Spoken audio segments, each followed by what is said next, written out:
happy Monday, I guess, for people. People that don't like Monday, sorry that it's Monday, but people that like Monday, happy Monday. Um, I really like these Monday streams.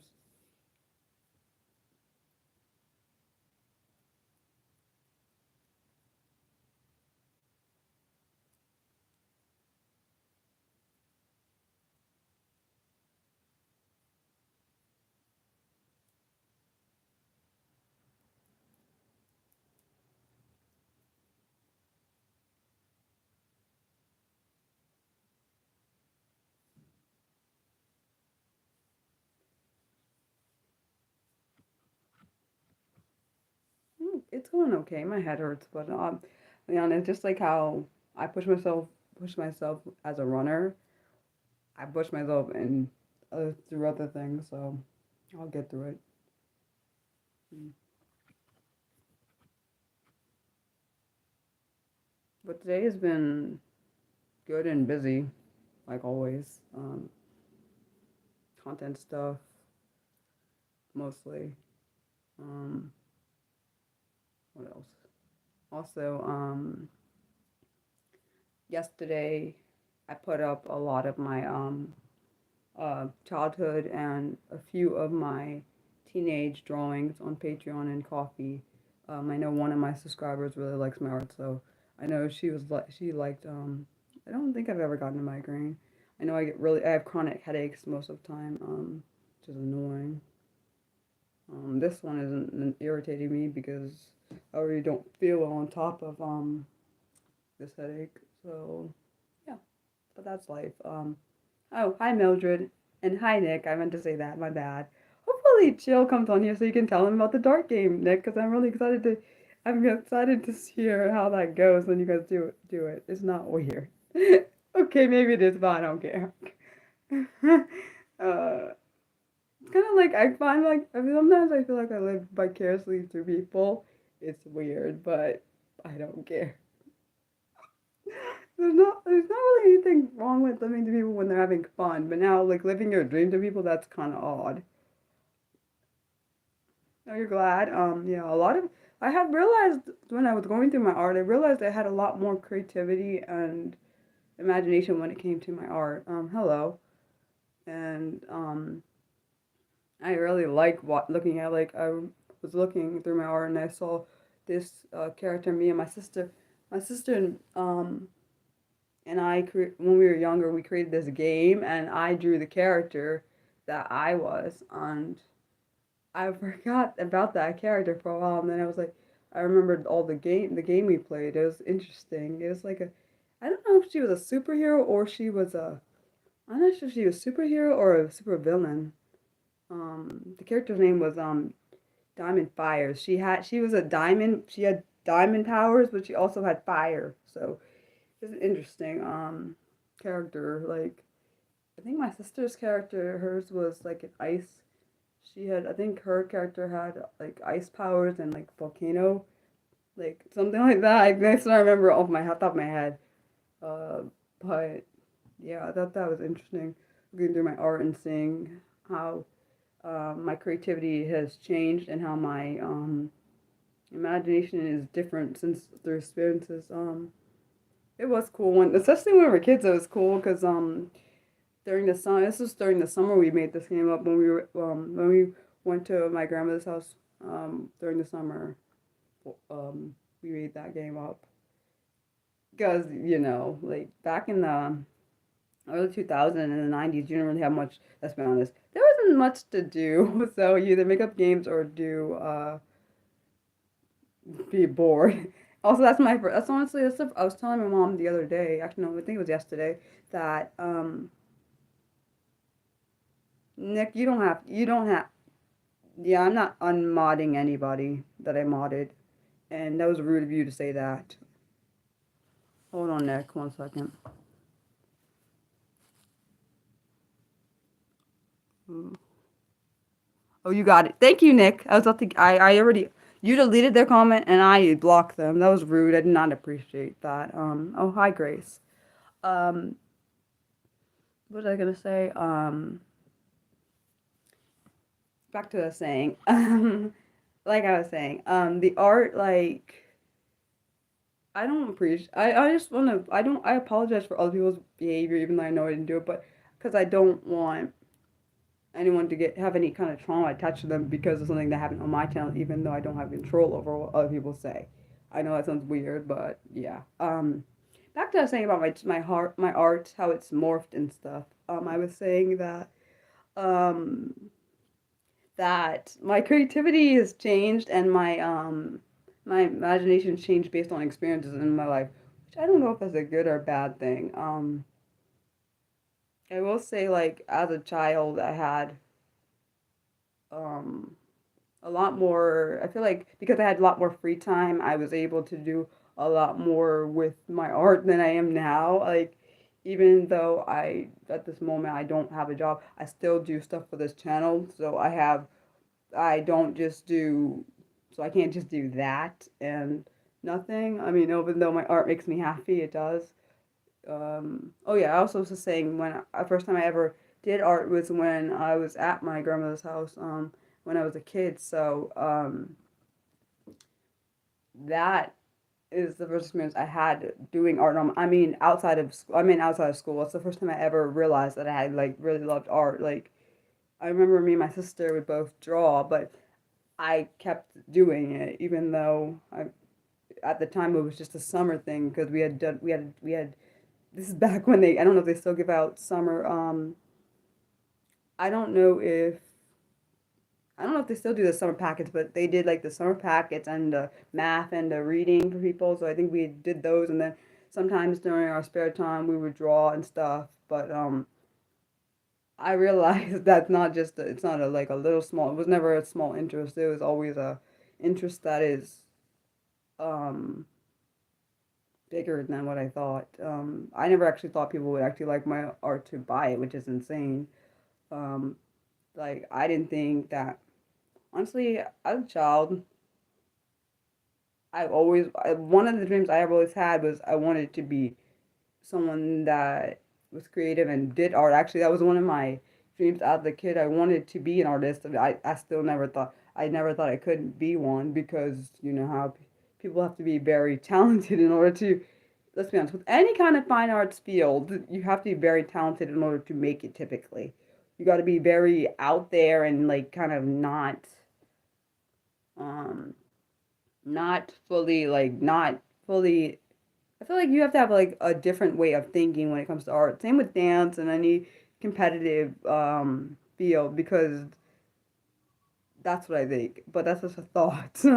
um, I did have cartoon art, but I can't share that because on Patreon and Coffee it has to be art that's not copyrighted or art that's not already been out there. So I don't put so I've done art based on, like, different cartoon characters. My favorite one had to be based on Pokemon because I mean, of course, I like Naruto, but I think my favorite one was based on this Pokemon pillowcase. My mom, I mean, that we had when me and my sister were kids. That was one of my favorites.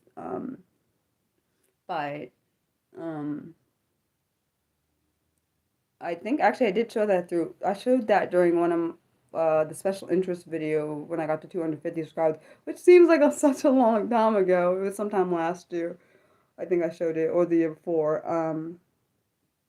For Pokemon, there was Pikachu and then the trainer Ash. I also do have Oh, hello. I also drawn. I don't think I showed people. Hold on one second. I gotta get my folder. One second. This is in my folder. I have a question for you guys. I know you can't see me for a second. This one drawing I did, it's not a Pokemon, but it reminds me of a Pokemon. You gotta tell me which Pokemon you think it is. I was just saying I have art on my Coffee and my Patreon for anyone who wants to buy. I want to show you this one drawing. Tell me what character it reminds you of if I find it. Once I find it, hold on.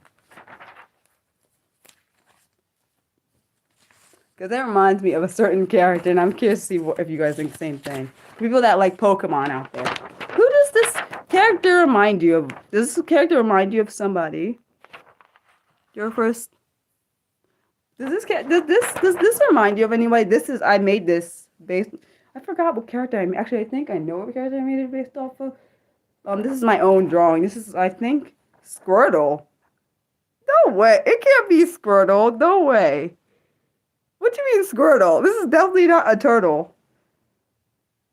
I think when I think about this character here, I think of no, I'm being dead serious. It does not look like Squirtle. It reminds me of Eevee. When I think of, I know it's not exactly a fox or whatever Eevee is. That's what I think of when I think of this one. Well, I can't, like, the thing is, one thing some people don't know about me, I can't always tell. I most likely can't tell when you're joking, so I'm glad you told me you're joking. Yeah, that's who I was thinking of when I think when I was drawing, that's who I was thinking of. Where's the one I want to show? There are some in here that are based on some of the stuff my sister, I have two different sisters. I have two sisters, and this one is based on, the Avatar from Last Airbender. That one, but like I said, I'm not posting these on my Ko-fi or my Patreon because I'm not trying to get that taken down because I don't want to be having uncopyrighted art on there. This one, I have different arts. I can show you the ones I have. This one is Alex from Madagascar, if you can see that. And these are all drawings I made as a child, which is, to me, very impressive, in my opinion. I don't even know how old I was when I made some of these. Like, I don't know. This one makes me happy because I wish I could be her. This one makes me happy because I want to be her, but I can't be her. That one, because she's an artist, supposed to be the artist, and well, that's one of my original art. One of my original pieces of art, the one I just showed. This one is Sasuke Uchiha. If anyone likes Naruto, this is Sasuke. I don't remember if I saw. I think this is based on I think it was either based on a video game we have, or it was based on the show that I was actually watching. I can't remember when I watched it because we have a game. We have a game that's a Naruto game, and I'm not sure if it's based on the PlayStation game we got or if it's based on when we were watching the show. These are not available. None of these are on my Patreon. So this one, I know people are gonna be like, "What, Mariah? Why'd you draw her?" Okay, I'm just gonna be honest. This character I do not like, but I think this drawing went pretty well. This one. This is based on, actually, this drawing came from this comforter me and my sister had. We had a Rugrats comforter, and so I wanted to draw how I saw her, which is pretty good, decently, for someone that is a child drawing that. More arts. Sorry, I've gotten into the art mode, so now my brain can't shut it off. This one, if anyone knows, I'm sure people that watch Rugrats, you love Rugrats. I have other. You want to see more Rugrats? I'm just gonna call you Fluffy because I don't know how to say your whole name thing. Mildred, none of these are on my Patreon or Ko-fi, so don't try to find them there. Okay. I have. Do you want to see more Rugrats? I have also more Pokemon. I think I have a couple more Pokemon ones. This one was Rugrats. This is Chucky, and this is actually how it was on the comforter that we had. It was he had the ball in his head. I don't know why it was like that. Don't ask me. I didn't make the comforter. So this one is Chucky. I think I have one with Tommy. I think I made one on Tommy. Let me see. Somewhere around here. Let's be honest, I was not ever good at, I was never good at the feet part or the hands part. When drawing, it was really difficult to do. Let me see if I can find the one. I think I have one with Tommy if I can find it. Let's see.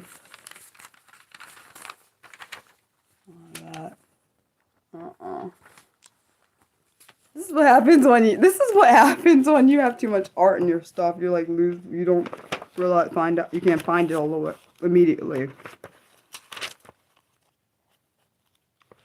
I definitely am an arts person, obviously, because and some of my art just comes out of random. So most of the time, well, at least nowadays, most of my art came out random. Same even back then when I was a child. A lot of my art came from random places. Like, if I wanted to draw a character, I would. see if I can find the Tommy one. I don't know if I can find it because there's so much art here. This is none of it. This is all my original art, which are all up on my Patreon. Sorry guys, that sounded so loud. I just realized. Nope, not in here. It must be in there, in my folder here. Where are you, baby? Okay, while I look for it, I'm going to show you other pictures. This one is, oh, hello. This one is Meowth from Pokemon. I don't know what ages I was when I made some of these. Hello. This one is Danny Phantom. I like this one. Me and my sister used to watch Danny Phantom. Let's see if I can find. I'm still trying to find the Tommy one. This one is, oh, here it is. Here's the Tommy one I was looking at. Your favorite, yeah, I don't have, this one is Gloria from the hippo from Madagascar. I really like drawing her, actually. Her body was kind of hard to draw because I was basing it off of the, we have the DVD, the Madagascar DVD. I found the Tommy. Don't judge me about the feet because it's hard to draw the feet because on the comforter, the feet are not very easy to, weren't easy to find. This is Tommy Pickles. I couldn't do the ball either because it was hard to see. I tried. And this is, like I said, this is a child doing this. I did this when I was a child.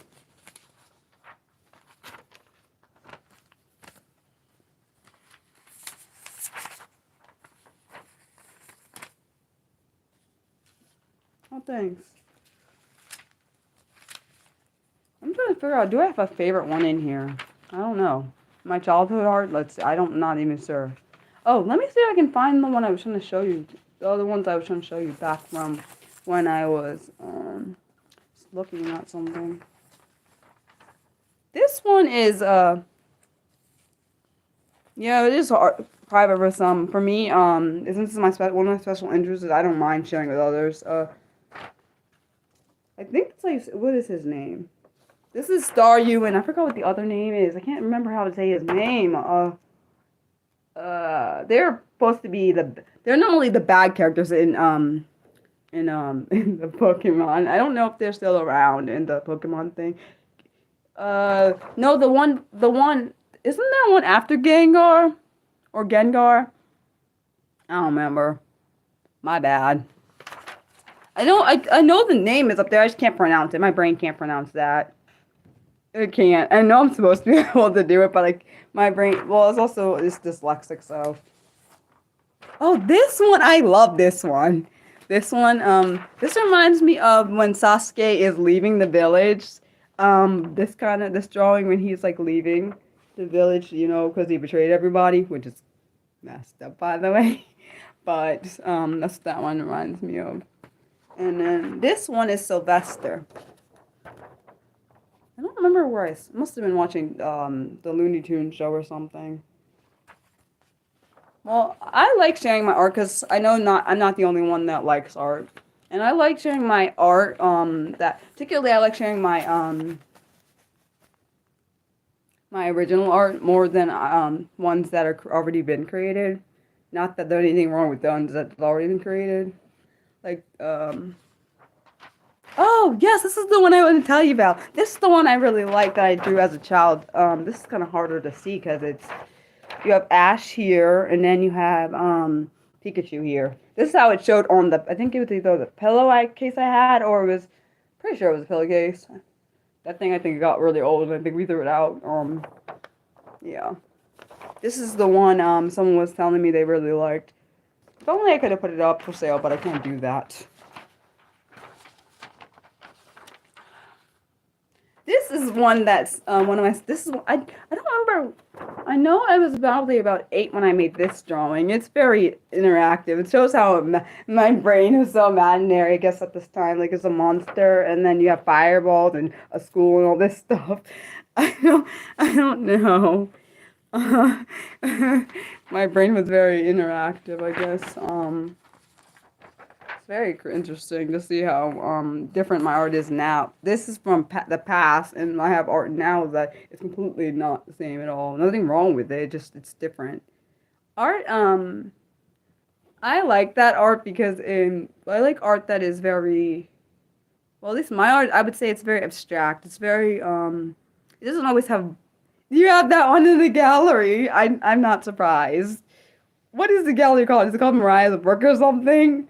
Because I know you love my art, and to me it's insane. That you love it that much.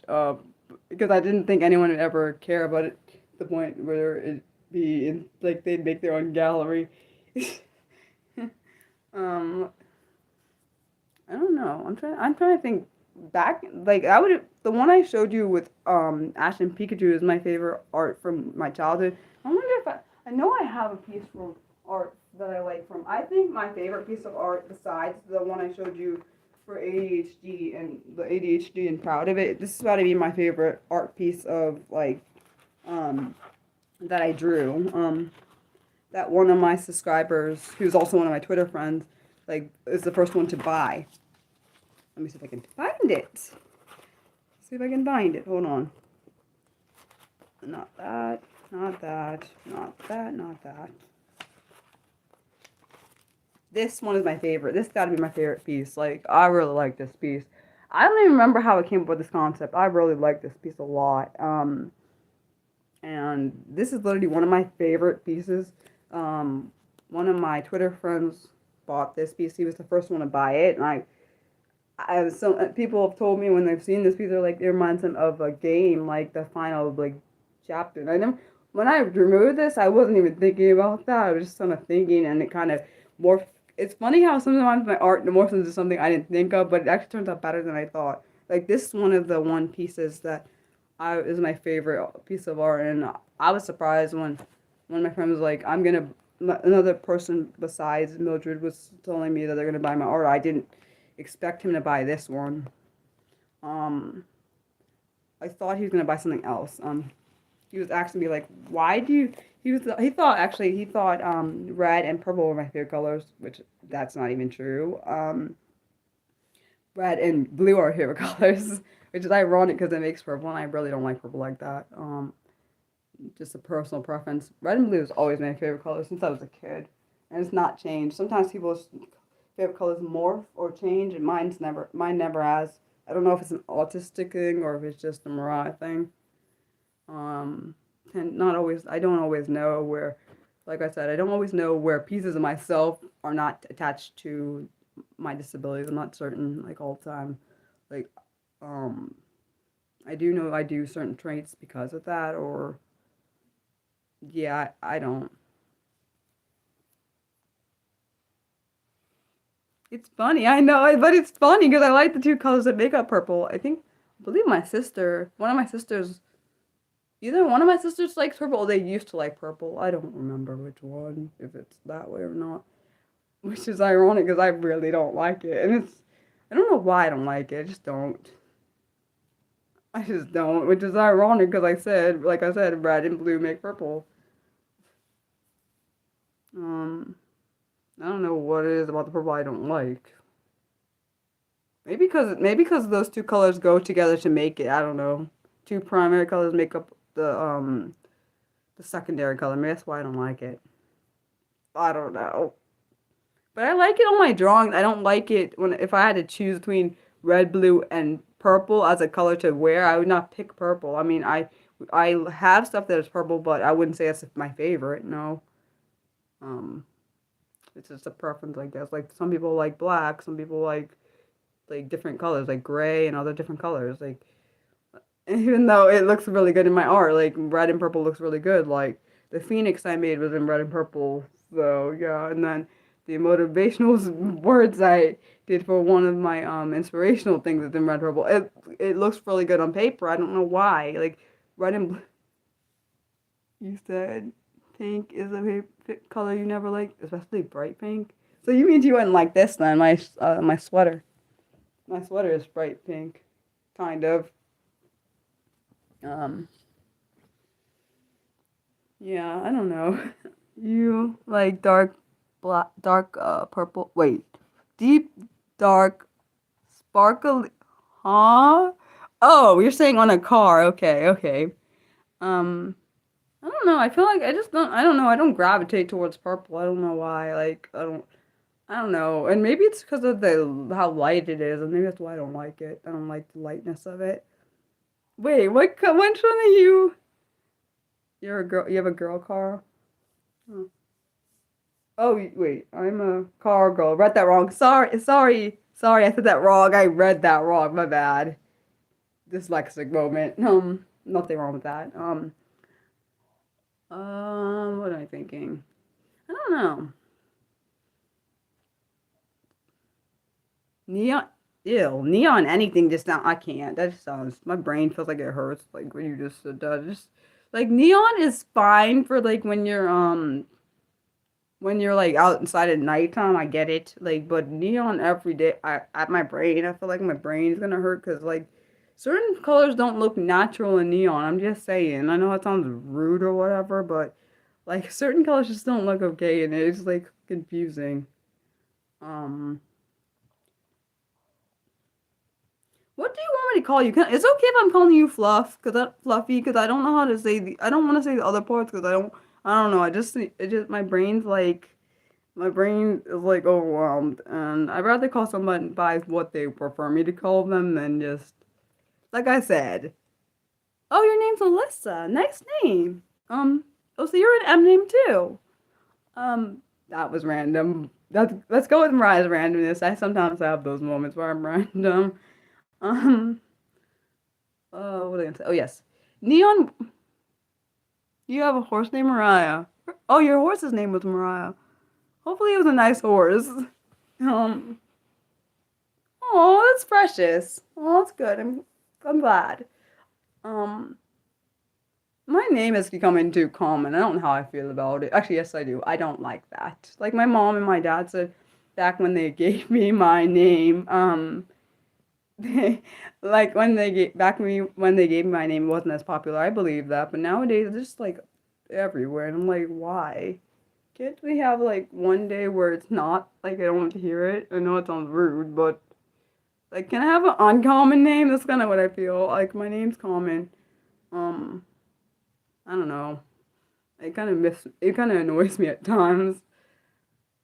Your name. Well, I'm glad your name's becoming less popular. I want my name to be less popular. It's like no. Well, that's cool. Oh, oh, that's really sweet. Melissa, I'm gonna call you. If I forget your name, wait, Nicholas. I had a classmate named Nicholas Nick.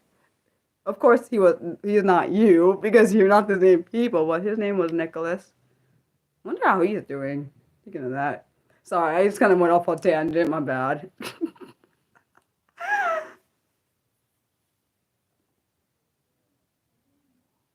No, you don't. No, of course I don't. My name gets mispronounced all the time, though. Even though my name is Mariah.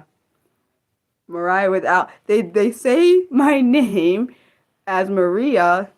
I've had it happen, so that's why I get terrified about saying the wrong name. But for other people, it's very makes me upset actually. So, um, I don't I don't know. I have no idea how they mispronounce it because if you know Mariah Carey, then you know how to say my name. But okay, I don't know what to say there. I don't know what to say to that. Uh, wait, so you went by, you said you went by, so your name is Nicholas, but you go by Nick. People call you, wait a second. You said your name's Melissa, right? How did what, my brain, like, I don't, what? Wait, what? My, what does that have to do with calling you Jessica, though? I don't get it. Why don't you? The thing is, one thing I tell people is if you don't know my name, just ask. I hate people guessing my name. Your name is this, right? No, it's not that. Ask me what my name is. Like, I don't like that. Like, don't assume you know somebody's name. Well, that I don't even know what to say. I feel offended for you. I feel offended because, like, why didn't they just ask? No, you shouldn't go with it because then they're going to be like thinking every time they call you the name, if it's the same person, they're going to be thinking, oh, I got it right all this time, but they've been getting it wrong. No, no, no. At least acts like, excuse me, I know you told me your name. This is the polite way of saying it. I know you told me your name before, but can you tell me what it is again, please? That is literally the polite way of asking someone their name. Not just assume the name. Come on, people. I feel embarrassed. Like, what do you mean you just call people just call? That's not okay. You don't argue or correct. Well, I'm definitely not like you. I correct people and argue, and I don't feel bad for either one of them. Um, I correct people when they're wrong because like what? I'd rather someone hate me because I'm direct than not say anything and then they're like, "What the hell is going on?" But I'm also autistic, so I'm already very direct in general. Most people think I'm rude for it, but I don't care. People have called me mean because I'm direct. I don't care about that either. Even did a video on it. Directness comes off as rude when you're autistic, and it's true. People often think that autists are rude because they're very direct, because most people are indirect, which doesn't make any bloody sense to me. Because you're just making the whole process longer by indirect, where you could just tell somebody what they need to know. But okay. You said it depends on who they are. Nah, I don't know, but wait, you mean about the name thing? But I don't. I know people are like, "What the hell, Mariah? Why are you saying all this stuff? You're just giving away all your secrets." But I'm not really giving away secrets. It's just called being Mariah. Oh, Mariah, aren't you funny? Yeah, I call it. I know people think it's weird that I talk in third person, but I don't care. Like I asked my dad one time. I said, "Do you think it's weird that I talk in third person?" Sometimes he's like, "Not really." He basically says, "Do what's most comfortable for me."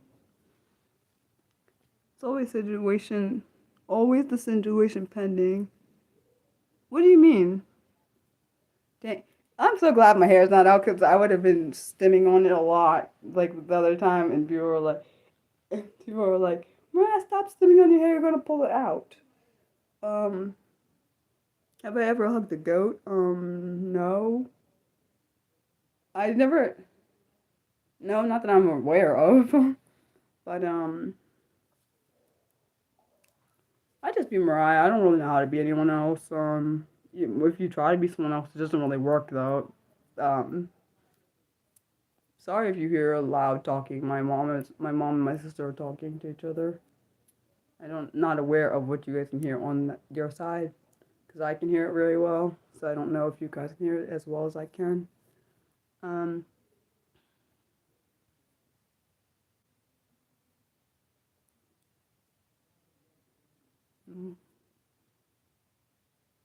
what does that say?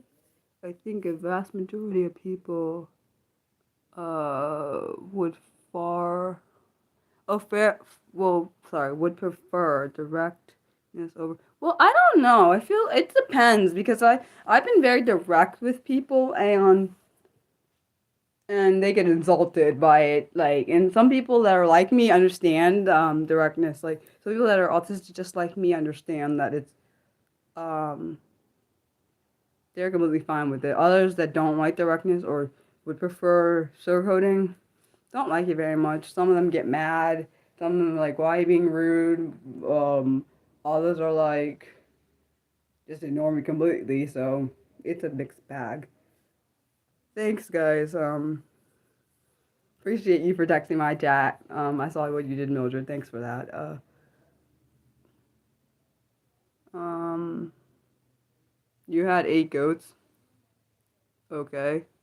I don't know what I'm supposed to say. Um,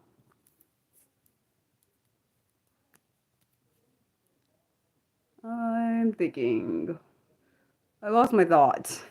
Because I read what that said and it made my brain confused for a second.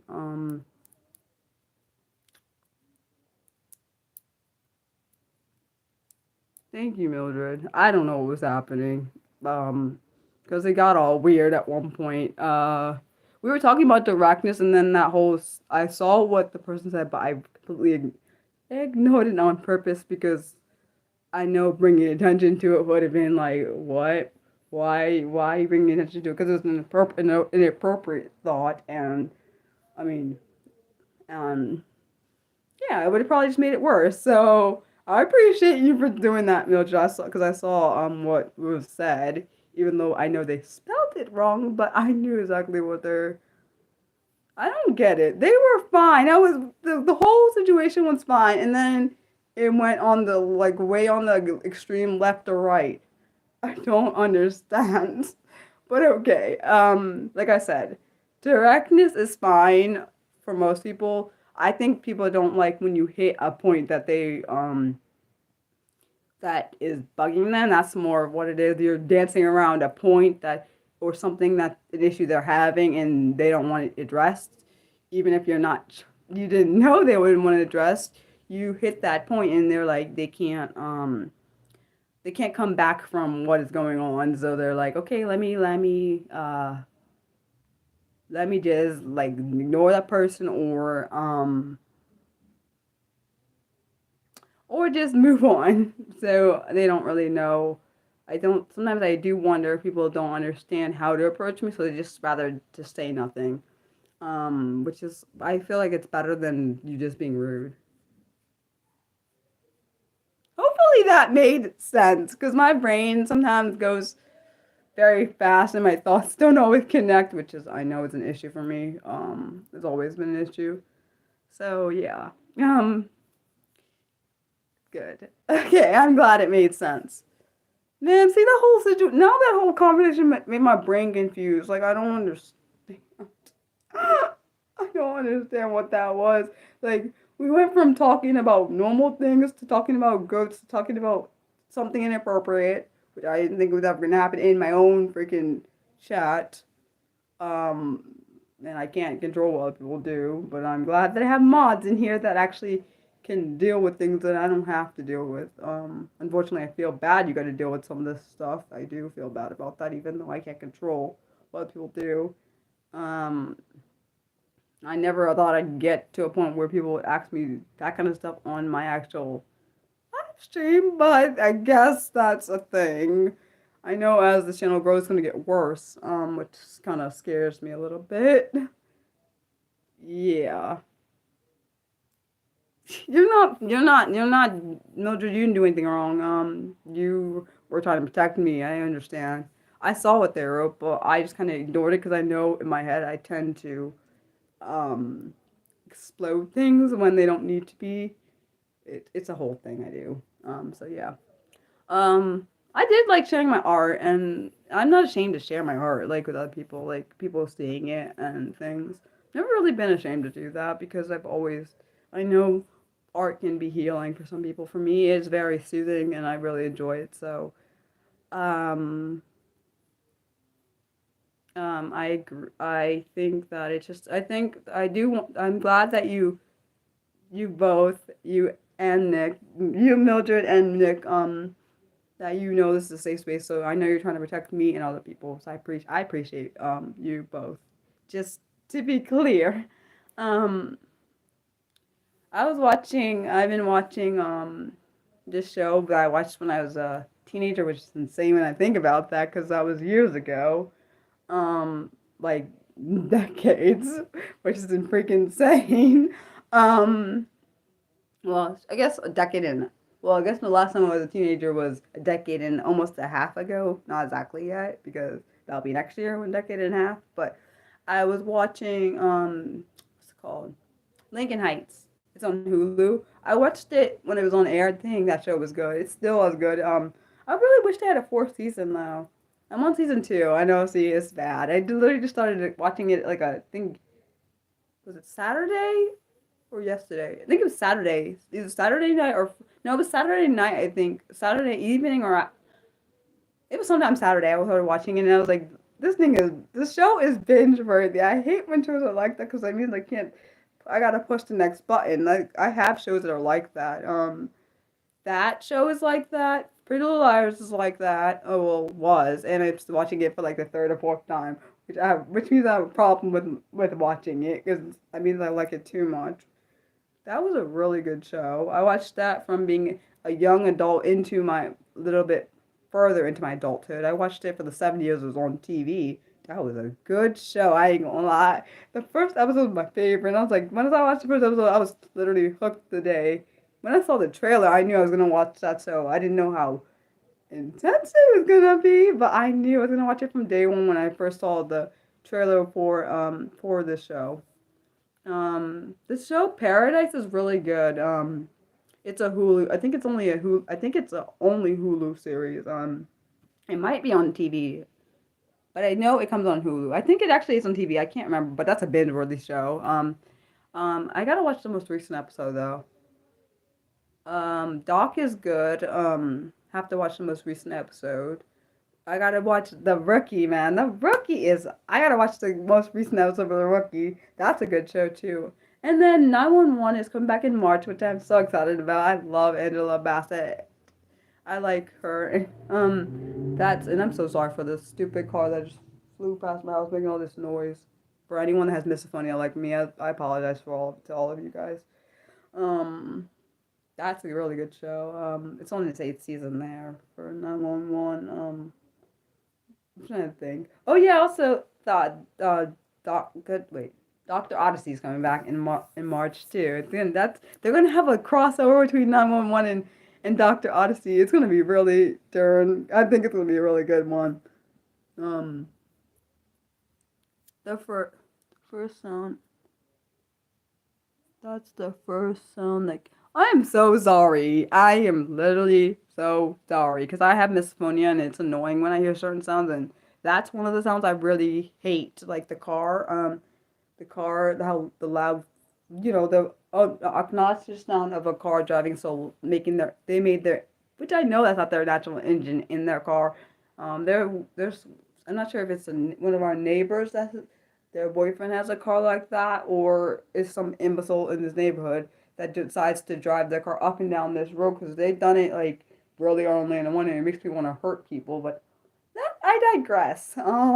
It's annoying. It also yesterday when I was recording a video, that car came right past the window, and it was literally almost freaking done the video. So I had to freaking start the whole video over like I didn't just do all that work. That's the one thing that irritates me because I can't predict when that's gonna happen. Yeah, I was really aggravated when that happened. Not gonna lie. I was recording the video that's coming out. When it's coming out next week. It's coming out next week. It's this topic that someone suggested to me. It's actually a real good topic. It's a response video. This response video is called "How to React When Your Close Friends Show That They Don't Understand Your Autism at All." I really love the responses in that video. Like different people have given me different different. These are autistic. These are all different people that are autistic, and they gave me responses, and I really liked each one of the responses. They're very personal, and I love my response videos way better than my research videos because you get a more personal feel to that kind of videos. Probably like when I was reading these articles today on functional functional neurological disorder, which was a suggested topic. Um, I liked reading the stories of people that actually have this condition rather than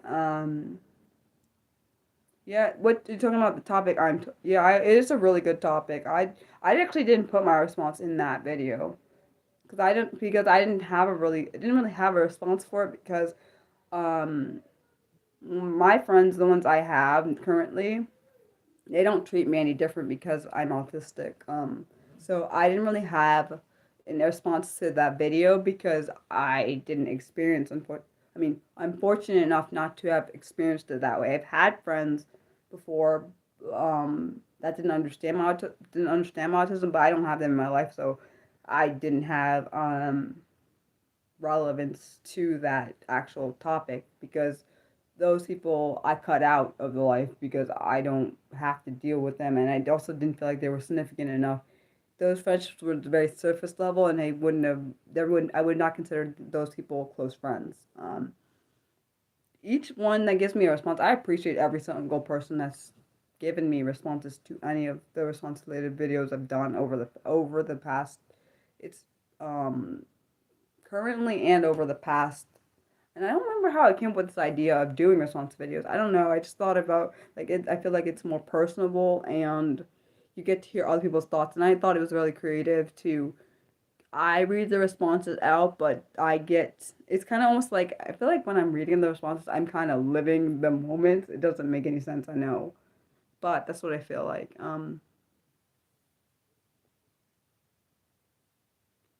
So it's cool that you were in to other people's responses at the time.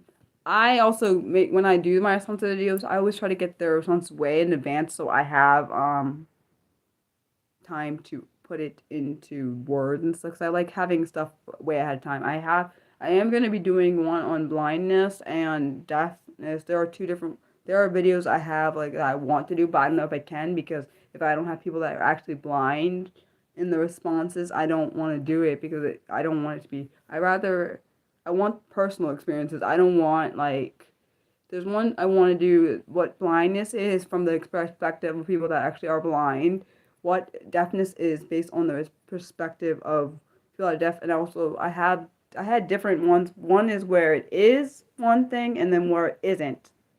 And I have videos on. I've had some topics on those. I've done, I think, what epilepsy is, what it isn't. I've done the same with I've done different ones. What autism is, what it isn't. I put my own personal thoughts on there.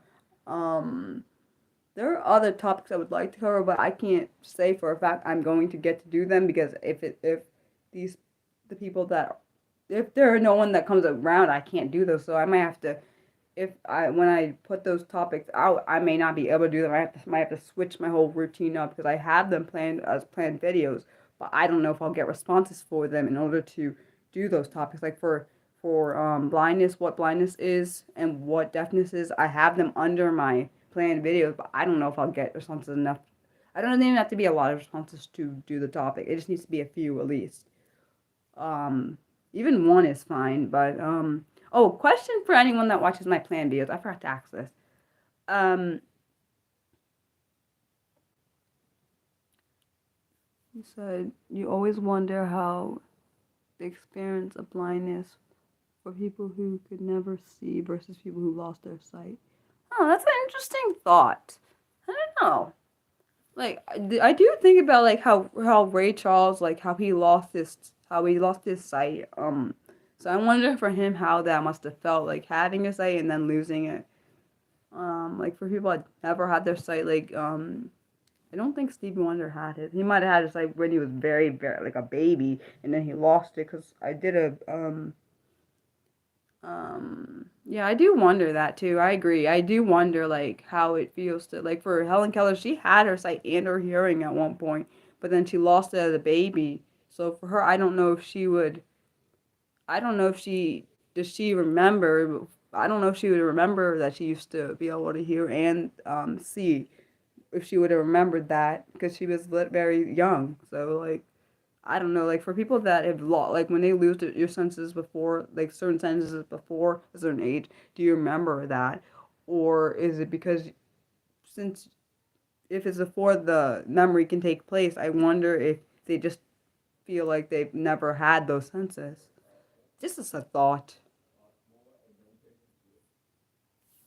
So I don't know.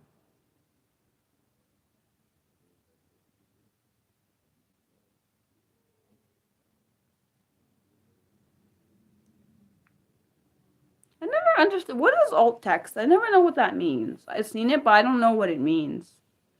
Um, And this week's live stream is going to be an echoalia. It's an interesting topic, honestly. I've seen it in real life. I never knew about it because I did it, but I didn't realize that's what it was. I didn't realize like repeating things over and over is like I thought that was just, like I said, I thought that was just Mariah thing. I did not realize other people do that. Like when I listen to songs, then I have to like my brain won't go past a certain point and it has to back. I've literally done that before, like backed up multiple times and like had to hear it over and over and over again. Like this little boy that I used to work with, I realize now what he when he was doing telling me to go back every time. It's because his brain wanted that part. I know he was stimming on it, but I also when he would repeat certain things over and over again, I realized that's what that is echolalia. Um, you said it's interesting though. You think it's an interesting thought? I don't know. I don't know what it would have been like if she was born. At the same time, I wonder if she would have. I wonder if she would have been the same way she was portrayed in that movie, like how she was. Because, and also I do wonder, but also at the same time for her, she had privilege that other people didn't get to have. Because she might have, if it wasn't for her parents and them being wealthy, she wouldn't be able to have had Anne Sullivan there. Because like for Anne Sullivan, she was poor and she lost, ended up losing her sight, and she didn't have the luxuries of the same thing that Helen Keller had, which is sad when I think about it. That things are health is based, health benefits or health insurance or certain things are allowed or they're allowed to have because of privilege. Like for example, I'm not saying that they look down on her or either one of them look down on each other, but I'm saying that you can see that there is a complete difference in how, because Anne Sullivan was born in poverty. She couldn't get her, like her eyesight was already destroyed before, like, well basically it wasn't purple, it was a disease she had. But they couldn't afford to get her eyes looked at, so it just got worse and worse and worse and worse. And then eventually she lost her eye, get it like an eye taken from her, because she lost sight in it. And I felt bad hearing that. Like reading that, even through Helen Keller's book, reading it, it made my heart sad. Like because I'm thinking this is not really, it hasn't changed much. Honestly, like people that don't have health care or health benefits, they get worse and worse and worse, and eventually they lose a sense. It's actually really sad because it's the same for the wealthy. They have luxuries that um some people would wish they had, like certain benefits, like health benefits that they wish they had. Like just think about it. If they were both poor, like Anne Sullivan and Helen Keller, if they were both poor, Helen Keller probably would have never learned to do anything, which is really sad because they wouldn't be able to afford it. And she wouldn't be, probably most likely she wouldn't be who she was in history, throughout history. And I'm not saying she couldn't have done it, but it would have been way harder. Like if Anne Sullivan wouldn't have, it'd be interesting because that means Anne Sullivan wouldn't have been in her life because they wouldn't have been able to afford her and all this stuff. Like I just think about like privileges certain people have and some people don't get to have, and it's worse to me when you have disabilities that you need health care for and you can't get it and you don't have access to it, and basically you're denied. Like I'll bring up a point. Someone put this comment under my video, which I already blocked and deleted off there, which is their own dumb fault because they shouldn't have said that dumb crap to me. Or about, sorry, dumb crap about, it was dumb. A dumb perspective, and it obviously shows the ignorance of a person. It was about the disability community and how supposedly there is billions spent on the disability community to get like certain necessities. I mean, sorry, access to certain things. Like someone said, why spend billions of dollars to like put in like, I can't remember if it was a ramp or if it was an accessible bathroom. And he said, why spend billions? It was based on one of the statistics I did on the channel from last week's. Sorry for that article on the 9 important disability statistics in the U.S. It was the one about like what was it exactly? Hold on, guys. Let me see if I can find which one it was on, because I know it was on one of them. I just thought it was very ignorant what it was. Okay, let's see if I can find it. Okay. I know it was one of the statistics.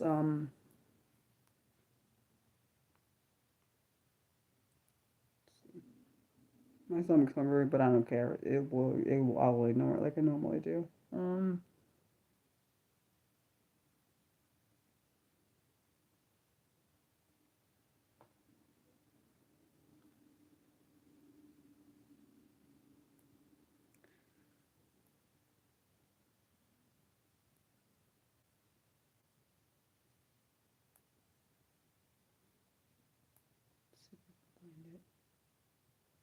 It was the one on,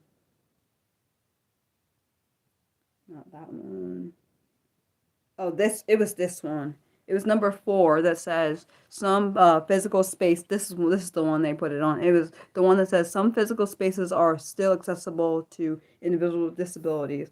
And what their comment was saying is basically why we shouldn't. They were saying it's okay to have physical all like areas that are inaccessible to people that with disabilities. And they said the why make the areas accessible for 0.01%, which I don't even know where the hell they got the statistic from, or stupid fact that is inaccurate. Why make those areas accessible when only supposedly, and I'll say it in quotes because it's not true, by the way, 0.01% of people with wheelchairs make them accessible like for them. That's Why don't you go shut up and sit down somewhere is what I would have loved to say, but I was like, man, we're not gonna even engage what's coming. We're just blocking and deleting. Like for me, I every time I look at something, I may be able-bodied and my disabilities are not visible to naked eye, but I take complete offense because I think about what if I was one of these people that needed a wheelchair, needed a walker, because I know eventually my walking is going to get worse. Like I already have been having issues with my walking. I've had it all my whole life, but it's getting worse as time is going on.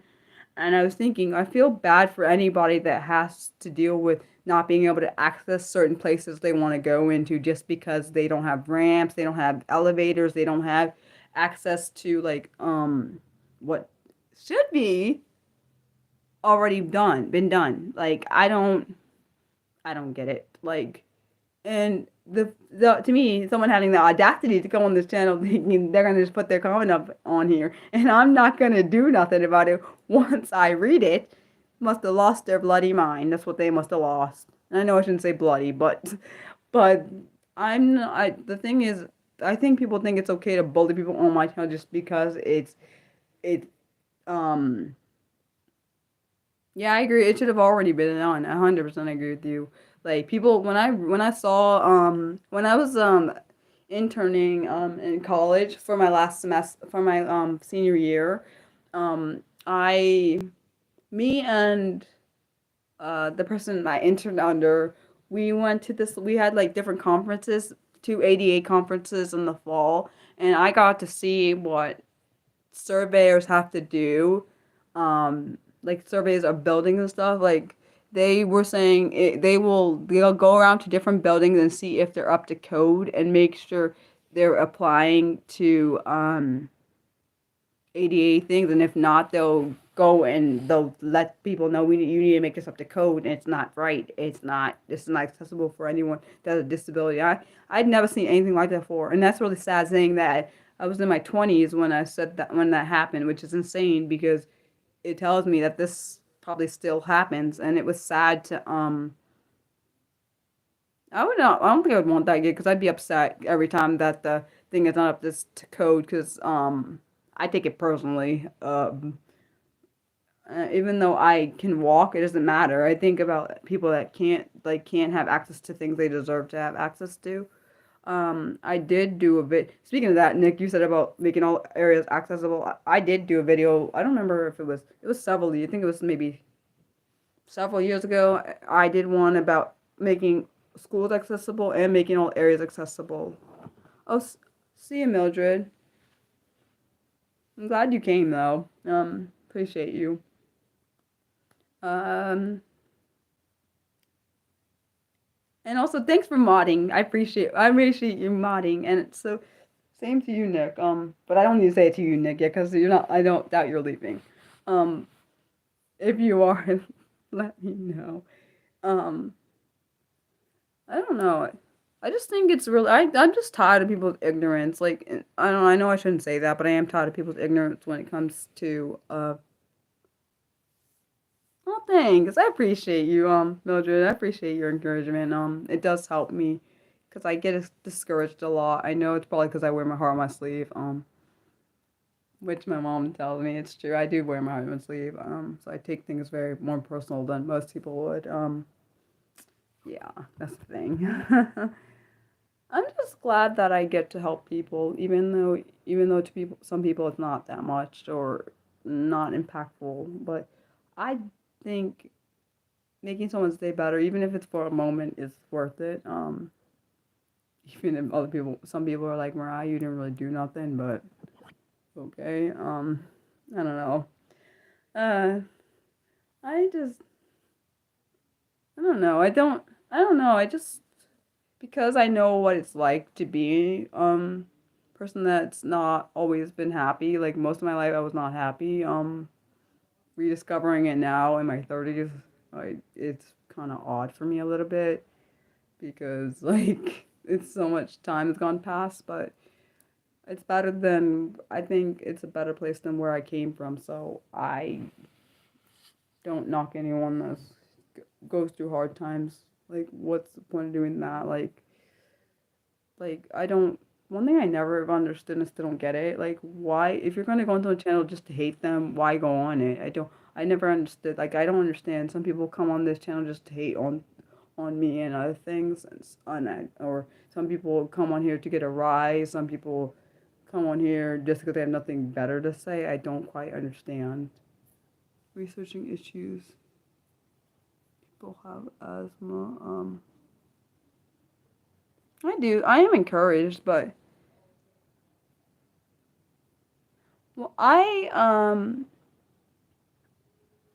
are you suggesting that as a topic, Reggie? Is that what you're suggesting? Do you want me to? What do you want me doing? People with asthma or asthma in general? I can add it to my list. I just don't know, because I have my live stream schedule is up to November, I think, and my planned video schedule is up to October. I can add it. It will just be really late unless something in my schedule for a planned video switches. Unless you want on, I don't know if you want on planned schedules or do you want it on live streams because I do live streams, scripted live streams every Saturday. But I planned it out so I know what I'm doing before the day I do it because I like having my schedule planned out. This isn't an autistic thing. Some people get it, some people don't. I like planning. So do you want me to put what exactly do you want me the topic to be so I know how to write it down? And also, do you want under my live stream schedule, which is up to November, or my planned schedule that's up to October? And also, I could always do your video earlier if one of my videos does not work out, I can always push it to earlier. Which I've done before. I've done it when something is a plan. I plan something out and it doesn't work out. I've done that. Yeah, I feel bad that it's a long way away, but I like telling people so they're not like, Mariah, what do you say? Like, I just added two recent topics based on a poll I did. One which is on both on parasocial relationships. One dealing with autism parasocial relationships, and then one with parasocial relationships and mental health.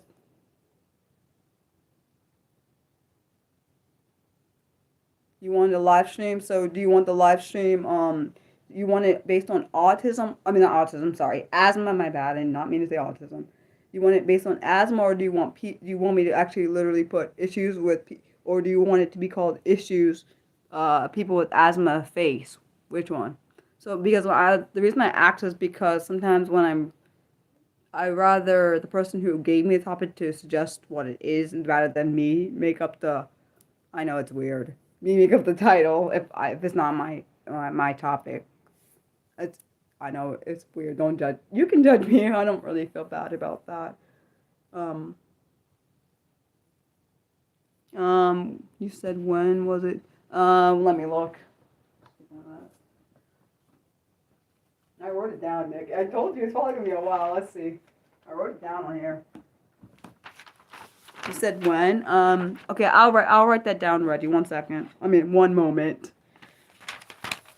It is those two topics are November 22nd and November November 29th. So that means, Reggie, your topic's going to be sometime in December, which feels so long. Oh my gosh. But I'll add it. Which is actually pretty good that I have all the way up to December. I know what my topics are going to be, so that means all I got to do is just get to find the information. One second, I got to get a piece of paper so I can write this down. I'm sorry it's going to be so late. I'm sorry it's going to be so late in the process. Yeah, I know it. I know, and I can't believe it's almost March. Oh, by the way, I feel like we're either gonna get to, I'm not sure when we're gonna do 1280 because I have to wait till get to 1280 so we can put up the poll for the topics for the 13 for the live stream for getting to 1300. Let me see what the date is. I'm gonna do that topic you just suggested. Reggie, one second.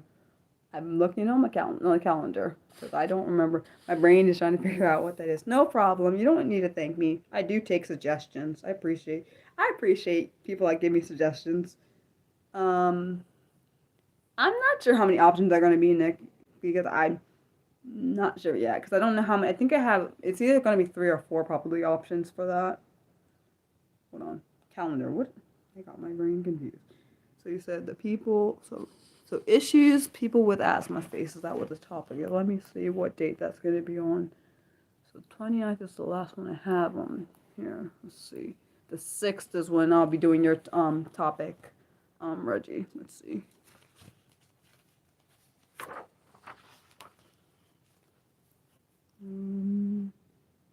Live stream schedule. Live stream schedule for December. Man, that feels like a long time away. That's, my goodness, that's about 10 months away. I don't know how I feel about that. I'm kind of terrified because I'm thinking, I hope this year is going to be better than last year with all those trolls and that one thing with, I just can't believe that happened. I still apologize. I still feel bad, Nick, for that happening. And I still feel bad, like all the comments you guys that you put up, like I felt bad still. When I think about it, I think probably like, Mariah, it's not your fault. I know it's not my fault, but I feel really bad because it happened on my channel. And I know it won't ever happen again because I'm never picking some random person named Milk Eater as a person who's gonna mod the channel ever again. That's not happening. So issues with people. I know you can see your comments, but I can't see them, and I feel bad for that. Okay, so issues.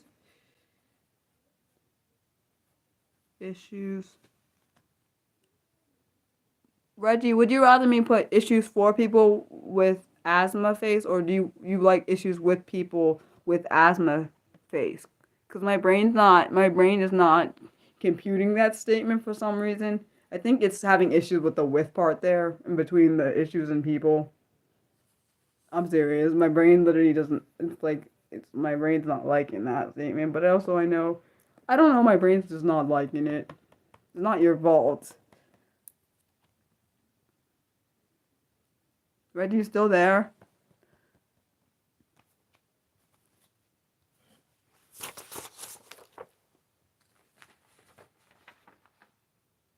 Man.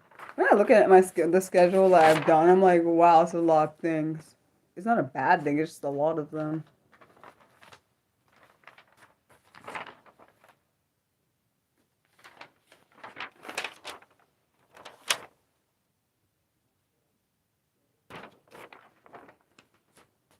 I hope my chat's not broken. Please, God, I don't want it to be because it stresses me out when it does that.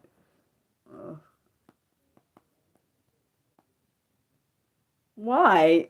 I don't know if I've realized I've become this way because my brain can only take so much and then I get irritated. Why is that? Because not many people are like that? I'll just write it down. I'm probably gonna switch one of the words because my brain doesn't like it, but I'll write it down the way he wrote it. Because my brain doesn't like some reason it's not liking issues with people with asthma face. My brain doesn't like the first part of it. Like I don't know what. Nick, can you tell me what when the phrase is making like it sound weird? Is it the with? Because I'm not understanding. Is the with need to be taken out? Because I told you it's a dyslexic thing. You're very disorganized. You saw my room, I think. It's a mess to me. It's like, see, I'll show you. Look.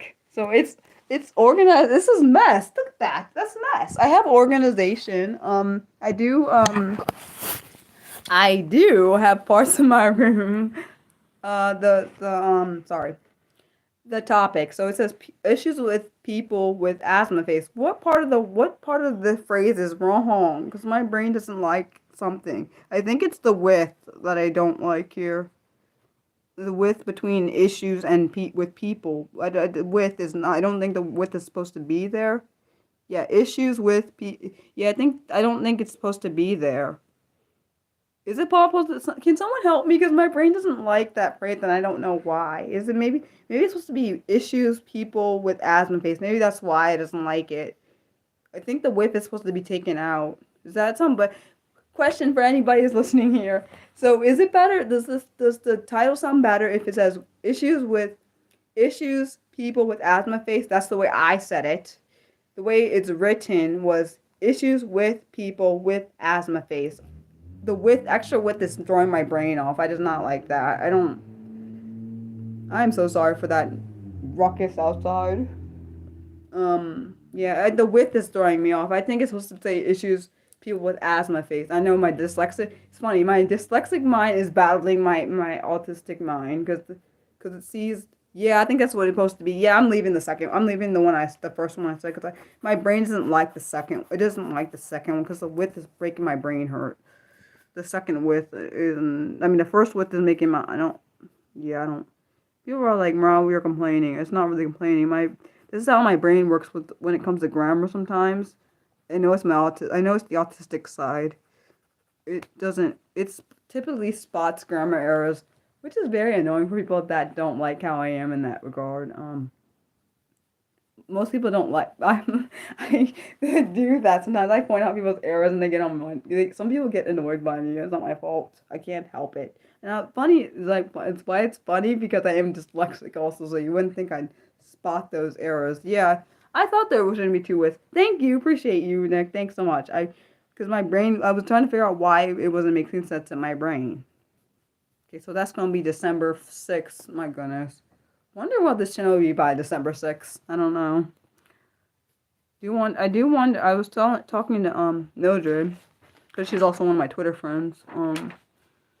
I was telling her I think by the end of this year will at least be to my yearly goal of getting to. I want to get to 1,500 subscribers.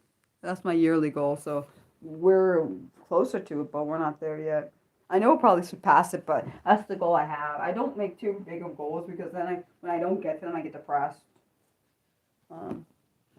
You said you find that you also. It's not. I can't help it. It's my brain doesn't. My brain. I know people like. I remember. Like I don't like when people write. You're welcome with your and then welcome. I don't like it because it's supposed to be. It's you are. It's not your. Like I don't. That literally that bugs me. Like I just get aggravated. I know, and it's funny because I have issues. Funny thing is because I'm dyslexic, I do have grammar issues, but I don't have those kind of grammar issues. It's ironic. It's ironic. Why it's funny though. I don't like when people know. Like you need to put either you put you are welcome or you put your with the darn apostrophe in there and oh. Oh, okay. I'm glad I'm not the only one that doesn't have a problem. Has a problem with that. I literally hate when people put it that way. I don't know why. Yes, I do, because it's not proper. It's not right. That's why.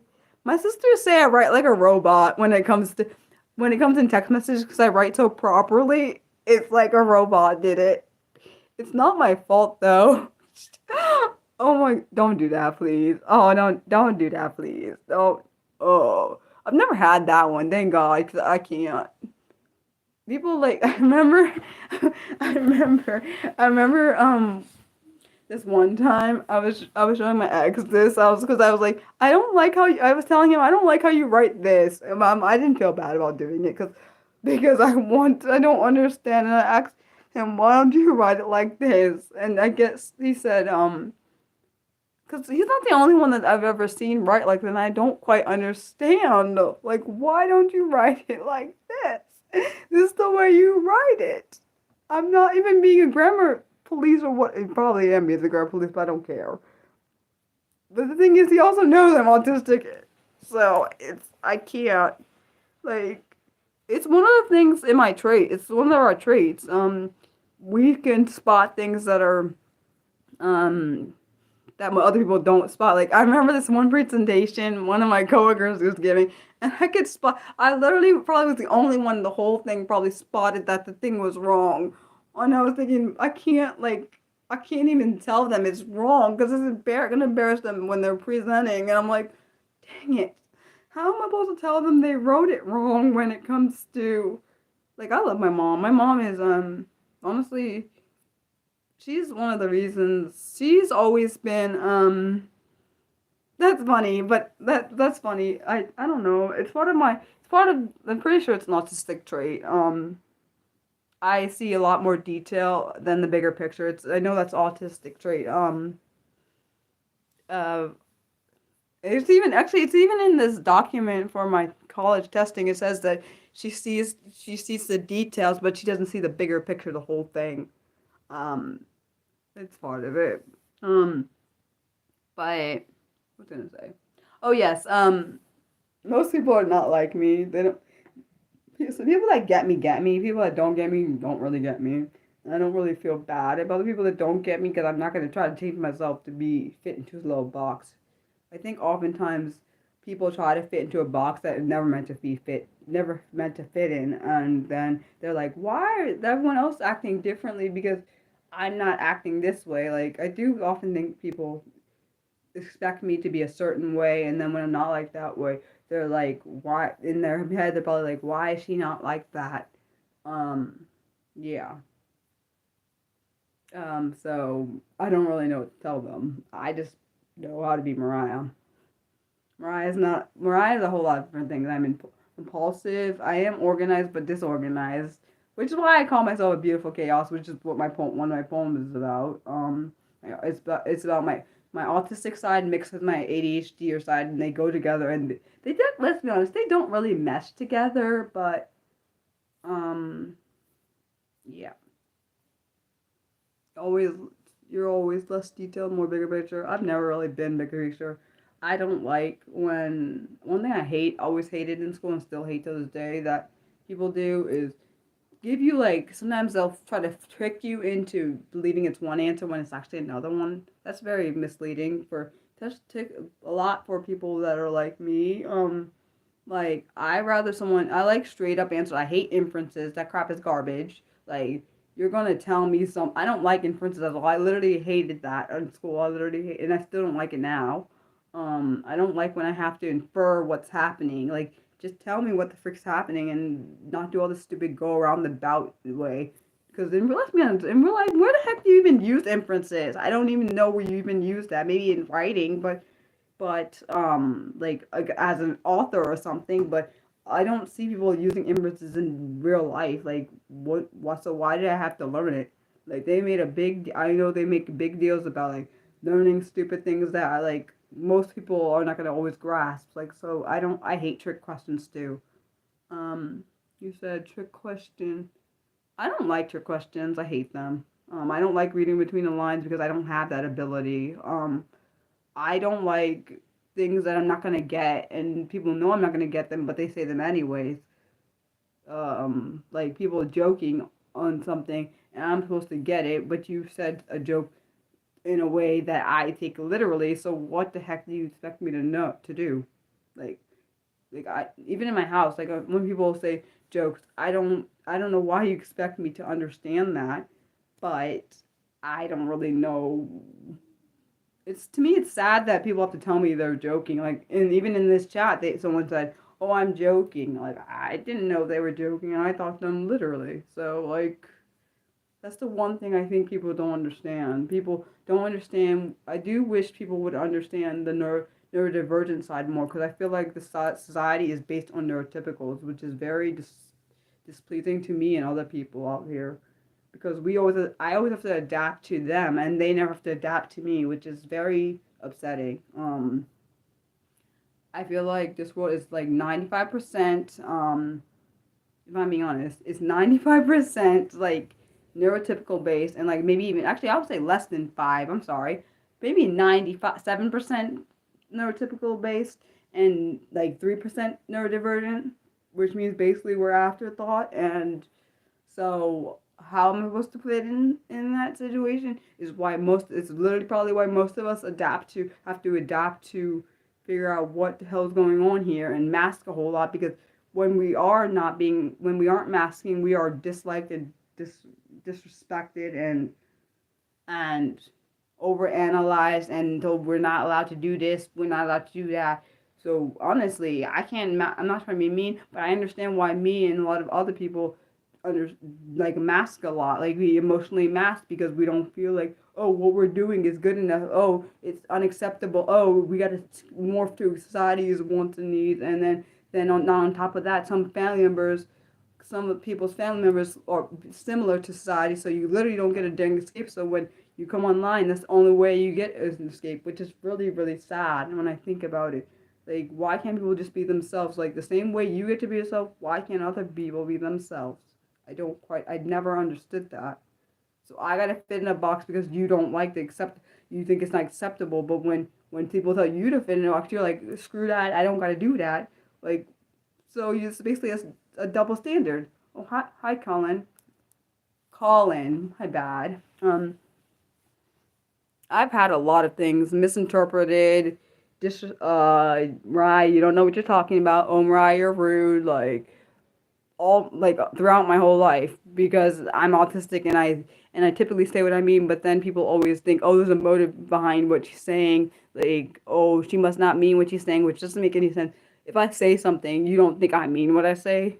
Like, what kind of stupidness is that? You ask my opinion, but then I literally hate when people. One thing I literally hate is when someone asks my opinion, I tell you it, and then you're like, either no, I'm not doing that, or no, it's not acceptable, rah. Then what the hell did you ask me for? That's literally my thought. Like, why did you ask if you didn't want it? The truth point. I don't quite understand.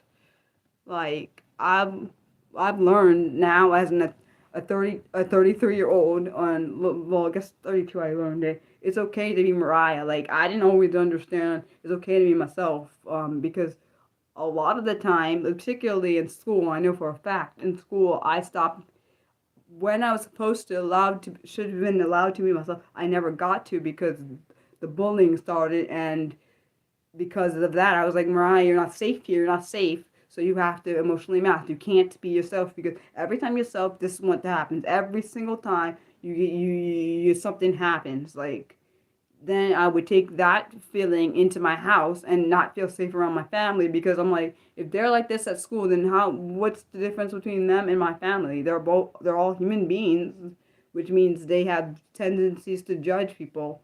So I ain't safe here either. I know I was emotionally safe in my family, but I think at the time I just couldn't. I didn't know how to express it, because my brain was like, we're unsafe, Mariah. In this environment you're supposed to be safe in, which is school, you're supposed to be safe there emotionally. You weren't. The time you were supposed to be able to have self-esteem or develop it, you never got to. So now, basically, being in my 30s, I'm living as a younger than I am, even though I'm in my 30s now.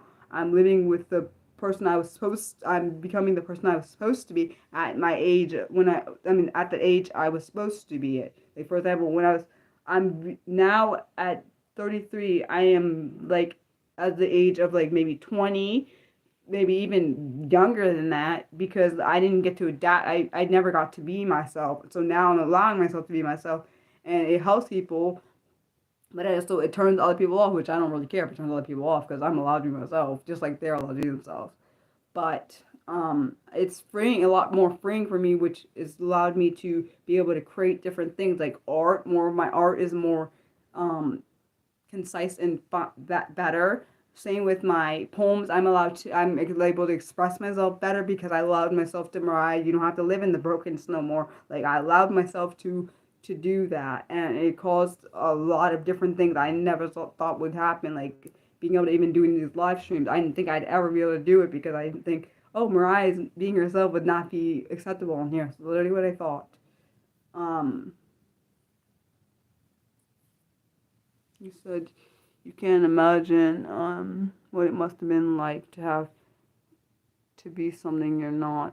Well, I don't really know because honestly, I don't. Honestly, I'm glad I got through school. I am glad I got through all that because now I don't know. I don't. If I didn't get through that, I probably wouldn't be here. If I didn't have my parents, I don't sure probably wouldn't be here. Um, some of those things I don't. I mean, I didn't like the bullying, but at the same time, it did make me into the person I am now. It did make me not want anybody to be bullied, like on this channel. And when I see it, it's immediately taken care of. It did cause me to want a safe space for other people that are like me. So that's the only good things that came out of that. Um, when I think about like would this channel exist without some of those bad experiences? Probably not. I'm not. Would I say would I be bold? I don't really know. I wouldn't say that I'm a very bold person. I do a lot of things even when I'm afraid. Like doing these live streams, I do them when I'm terrified.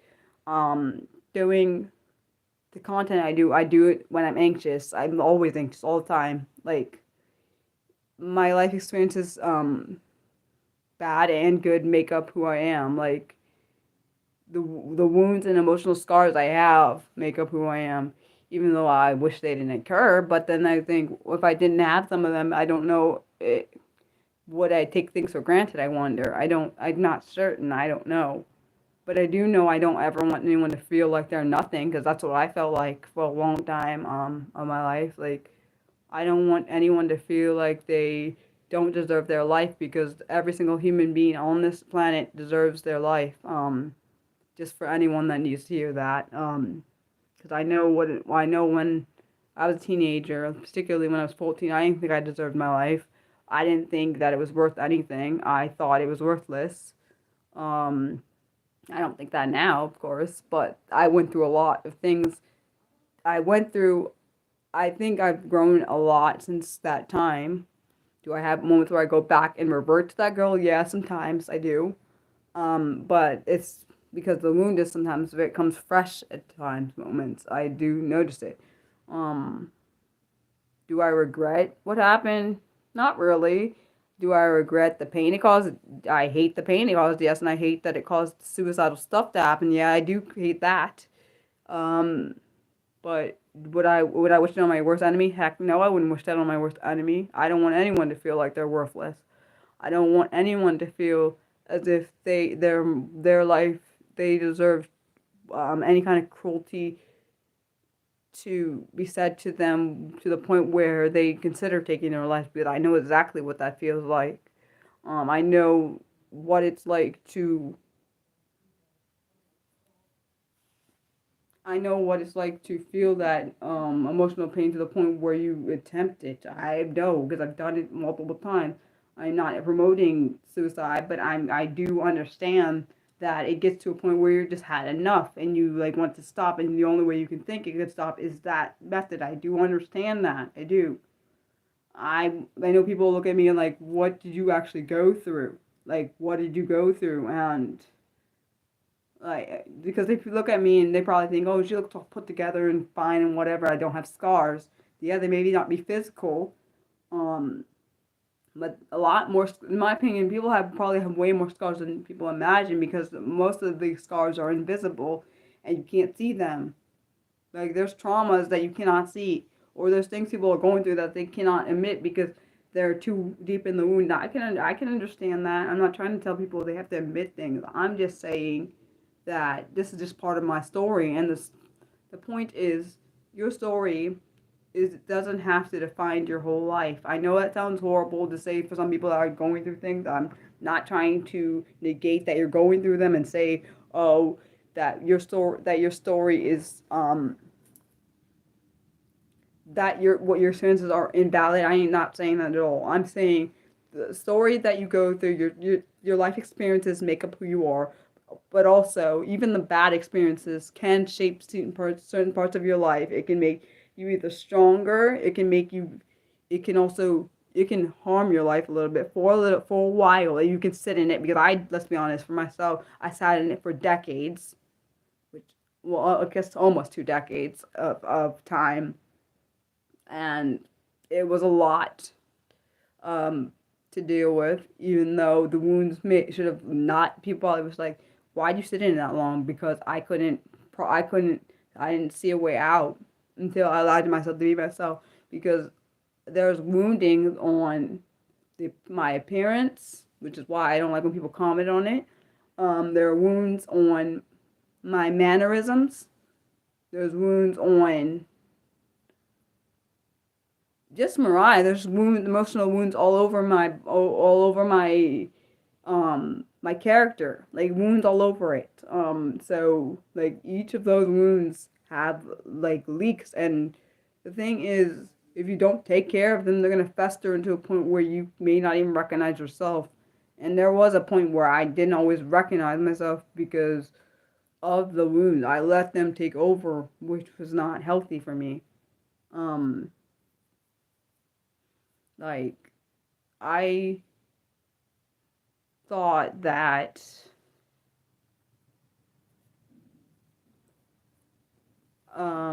I thought that the wounds, honestly, I thought I would never get out any of these wounds. Like, I thought that that would be the rest of my life, would be being in a state where I was only living from a place of an emotional wound. Like every bad experience, I always.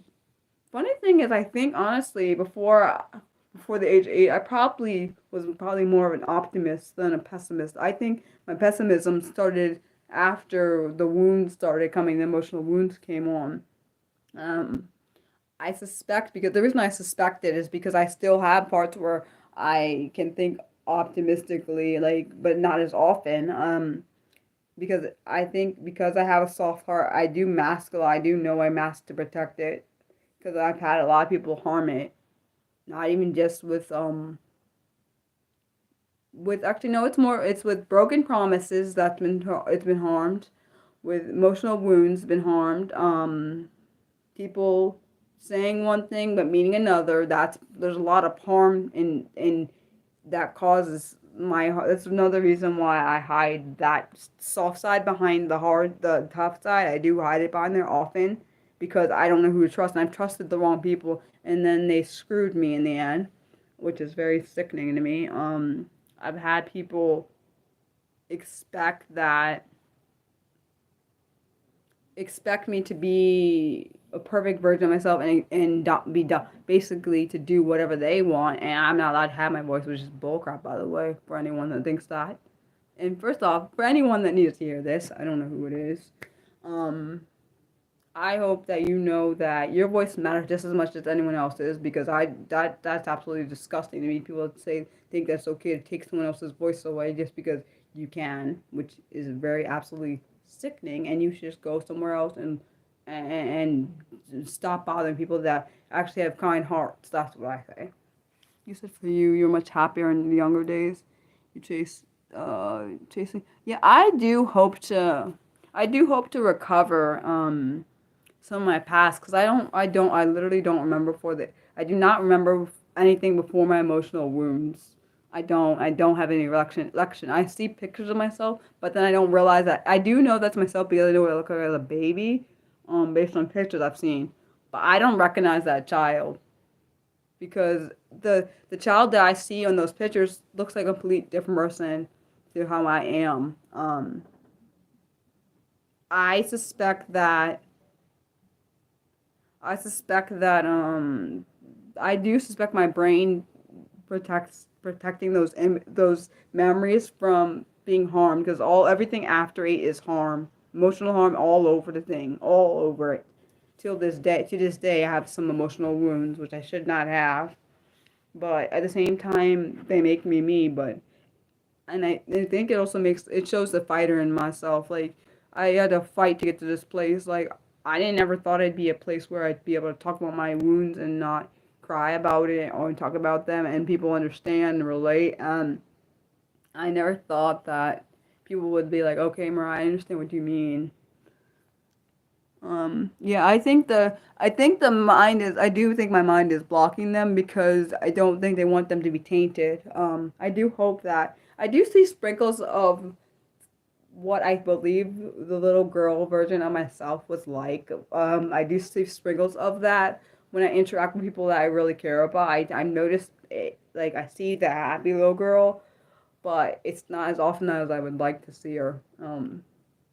I see the happy child before all the wounds, but then I'm like I gotta protect her. So I think I do suspect that's what it is. I'm trying to protect that the girl that didn't have any damage, and then the damage came on. So I do suspect that the kind-hearted Mariah is under there, but it's scared to come out, which I can't say I fault. I can't say I fault that. It's scared to come out because it's been damaged because people damaged that girl a lot. Like I suspect that's exactly what it is. It's like Mariah, if you bring her out, it's gonna be damaged. I even think about it now. Like even when I'm interacting with my family at times, even though they don't intend to do harm to me, some of the words they say seem harmful.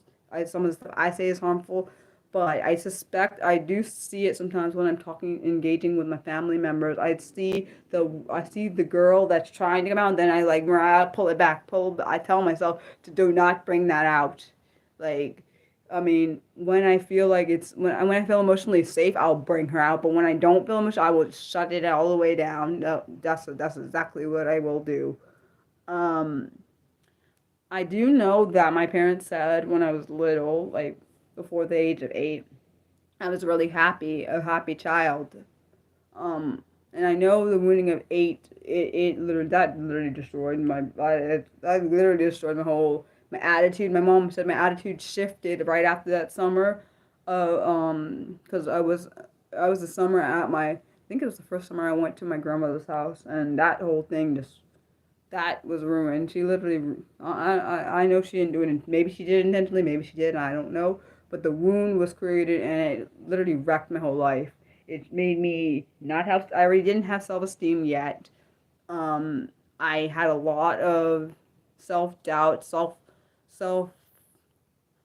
I don't even know how to even explain what I've had. I had a lot of negative stuff happening. I know my anger came on to play because my mom said like she was like telling me I was very angry, and she could see the all the different changes in my behavior was different, and it's affected me to this day, which is actually really sad when I think about it because I don't think I was ever meant to be that person. But that particular wound affected all different areas of my life, and I just did never let go of that because that wound made me realize I'm not good. I wasn't good enough, even though it wasn't said. That's exactly what I felt was happening when I was being laughed at. It made me feel that wound, like Mariah, you're not good enough. What you're doing is not good enough. It's not as good as your sister. So, and then it also it didn't just create the wound of Mariah, not you're not good enough. The laugh. It also created the wound and the one I have to this day with my sister, which she didn't do this. She didn't do nothing to me.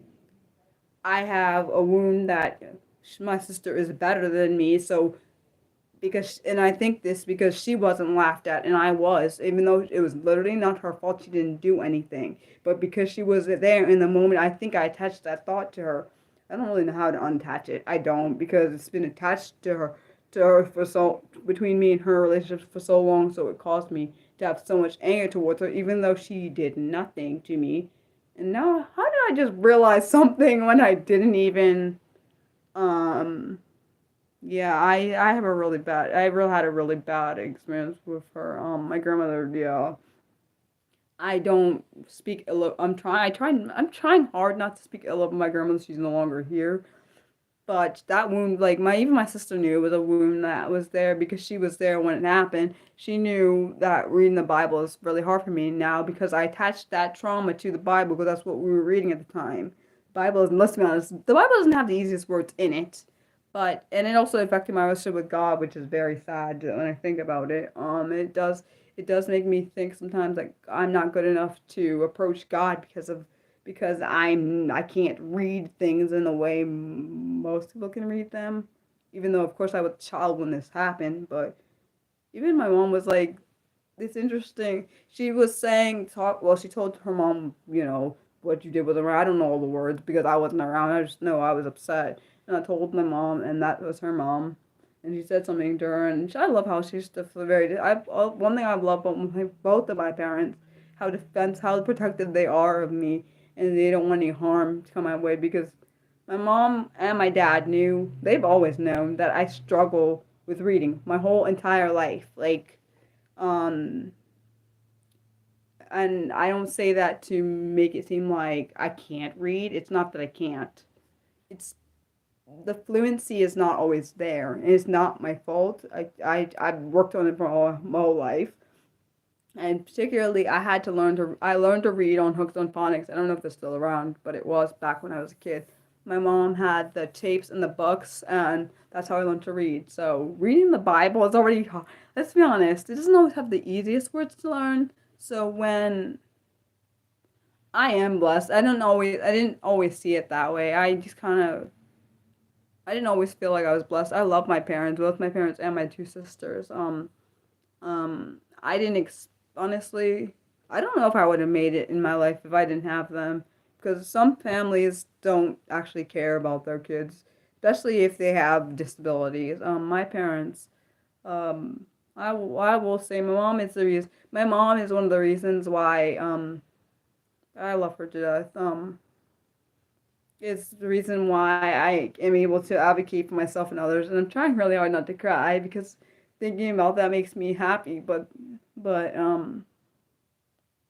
so like I said, because of her and also my dad encouraging me with this channel when it first was starting off, both of them, I can do this channel. It's another reason I don't get. It's hard for me wanting to give up at times, but then I realize what benefit this is for other people, not just myself.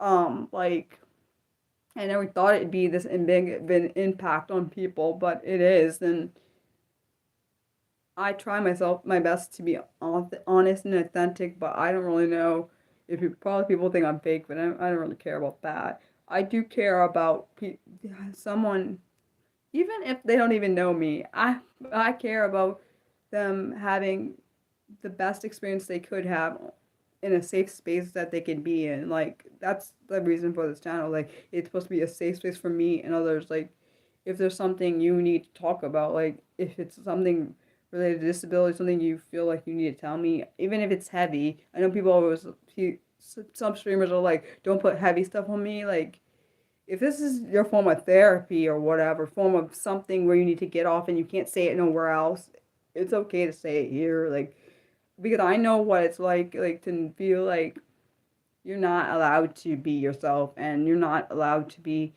authentically you. I don't want anyone to come on here and thinking, oh, Mariah's better than. I'm not better than anybody.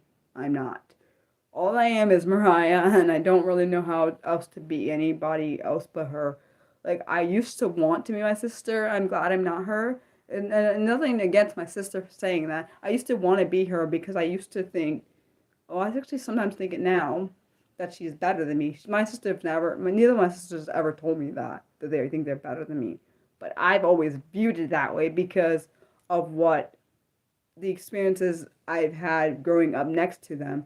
Even though I'm the oldest, I view this is because this is why I say school is this is why I say school isn't doing a disservice to people that are like me. Because they always in school with the not the attendance, with the getting good grades thing, like they don't acknowledge people that work their asses off. I'm just saying. I mean, the most improved. That don't make me feel good. That makes me feel like crap. It makes me feel like, oh, Mariah, if you just tried some harder. This is the way I view awards like that. If you just tried harder, you could get some A's or something. That's how I view it. Because I used to get the awards like the most improved. Like, what the hell do you think? You don't think that literally makes me feel like crap. Like I like my sports awards, but getting sports awards better than getting the academic awards. Um, um, if I'm being honest, because like at least with academic awards, at least you know that it's based on your talent. Your academic awards, most improved doesn't tell me anything. It just means try harder in my head. That's what that tells me. even though people are like, no, that's not what that means. That's what I view it as. Like I loved getting like first places and like second places and third places in my when it came to my sports like stuff. Like I loved doing that because it meant I was doing good. Like um, I think the reason also had another. It's not my sister's fault. It's like literally, it's neither one of my sister's fault. It's unfortunate that I have to be their sister, so they have to bear the brunt of my anger. I told them, I told my sisters and my parents. I said the reason why I get angry so much is because I see because it's not their fault. They're not me, because they can't possibly know what's happening in my brain. Because my sisters and my parents are very different than I am, and it's not their fault. They just don't have the same. They don't have the same life experience that I've had. Um, like the same challenges and difficulties that I have to go through. So, because I do wonder what it would be like to be in one of their brains and them being in one of mine, and see if they could see what it's like. I do often wonder that. Oh, like that's another reason. Also, Nick, based on what you said, that point where you said I'm genuinely blessed to have the family I do. I was gonna say, that's another reason I made this space is because some people don't have an outlet to be able to speak freely on. So I was like, let me also create a safe space for that, because I know people were telling me. I know even before, I think it was either early on in this process, early on when I first started this channel, like long, which is crazy because it's almost 6 years. It's actually almost 5.5 years now. It'll be 6 years in September. Um, um, that I wanted this to be a safe space for, particularly for this people in the disability community, because we always get shut down. I know, and told we're not allowed to say anything. Like we basically have to accept what the hell's happening, which is bullshit, by the way. Sorry for anyone that doesn't like my language, but it's the truth. Like I don't mind people that are not a part of the disability community speaking, but don't speak on things you have no knowledge of. That's why I rather people, like, if you're ignorant of something or don't know it, I'd rather someone ask than to assume you know my life when you don't, or other people's experience when you don't. Like, to me, that's the most damaging thing you could do. Speak on something you have no knowledge of or no life experiences of. I think that's very dangerous. Let's just put an example out here. Like if I was, let's just say I was white. I know this is rude sounding. I can't speak if I was white, I couldn't speak on what black people go through, Asian people, Hispanics, any of the other races go through, because it's not my life experience. Like for myself, I'm black. I can't speak on anyone else's experiences but my own. Like, and I wouldn't intend to be. I don't know what their experiences are. I know what I've dealt with myself. I've dealt with racism. I've dealt with, um, being harassed, been followed around the store. Like me and my mom and my sister's been followed around the store. We've had people clutch their bags around us as if we're dangerous or criminals. Um, like one thing I can't separate from myself, I can't separate my race, I can't separate my gender, and I can't separate my disabilities from myself. So technically, even based on that video I did, which people see, one of my friends said is racist, which is not even a damn truth at all. All I was speaking on in my video, which is very dang blatant, is being black while being disabled, having a disability. I have three whammies against me. Actually, I probably would have an extra one for if I was a male, which I ain't a male. I'm grateful for that. I feel bad for someone that has all four. I would say, actually, I would call that even maybe a four for that, four whammies, and I have three, because I'm not saying being a woman isn't bad, but if I was a black man and had a disability, I feel like I'd be like four whammies against me. But I do have two major whammies against me: have a disability and I'm black. Those are two major ones I got to deal with every single bloody day. And sometimes I do even think about it. I have to fear for my family's safety, which I should never have to do. I shouldn't have to fear for my dad outside of this house. I shouldn't have to fear for my sisters outside of this house. I shouldn't have to fear for my life. I shouldn't have to fear, oh, if someone breaks into my house, if some police officer breaks into my house, I could get murdered. That should not ever be a thing that crosses my mind. but it does at times. I think about it when I see things on TV where someone broke into someone's house and they shot them because they thought they were on the right property. That's just absolutely despicable. I don't even understand. But like it's my friend said, it was racist, that video I made about being having disabilities while being black. That is, how the hell is that racist? People can relate to it because it's bloody true. I was saying a dang fact. I have to fear things I should never have to fear.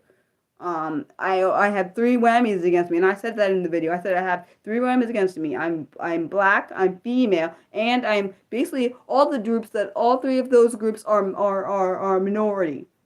We got black, female, and we got disability community. All three of those groups are looked down on. Where they're considered less than, which doesn't make any damn sense to me at all. Like, how who the hell are you to make up what is inferior to superior? I don't understand people. Like, I don't get it. Who made the rules that men are more superior? Who made the rules that anyone that is black or Hispanic or Asian or is less than? Who made the rule that anyone that is able-bodied is better than anyone that has any kind of disability, regardless if it's invisible or visible? I may be able-bodied, but I have disabilities, and they're going to be with me till all three of the things I labeled, female, black, and disability, all three of those things I have to carry for the rest of my life. I don't regret carrying them, but each of them has something that could get me killed, which is really sad when I think about it. And if I am to be killed just because of one of those three, oh well, because I'm not gonna stop being myself or pretending to be someone else just because because I should be scared of that. I'm not gonna fall down to no fear mongering or someone telling me go back to Africa when they don't even know nothing about me. I could, the same person who said go back to Africa, why don't you go back to where you supposedly came from? That's what I have to say. The fact that discrimination exists in any kind of field, regardless if it's race, gender, disability, any other stuff, absolutely blows my bloody mind. You would think in 2025 it wouldn't still be here, but obviously it is. It's very similar to ableism. People always assuming because someone else can do it, you have to do it, or because this person can do it, oh, you should be able to do it. Oh, this person doesn't have problems with picky food. Why do you? Like, what? Who the hell made you the damn police telling me what I should and shouldn't be able to do? Do I go over and tell you what you should and shouldn't do? I don't understand who even came with these rules. Oh, I have to do what you tell me to do because you must be king or something over here. I don't think so. And to people that don't like this channel, oh well. Because I'm gonna be myself. Like, if people don't like it because I'm Mariah being herself, well then you don't have to be here. I don't need people that want me to be like a candy coated person and pretend like things don't happen in this world. With people that are racist and hateful, because I've had that in here, which is very. Oh, I'm sorry for the disconnect. My bad. It was the internet. It went down.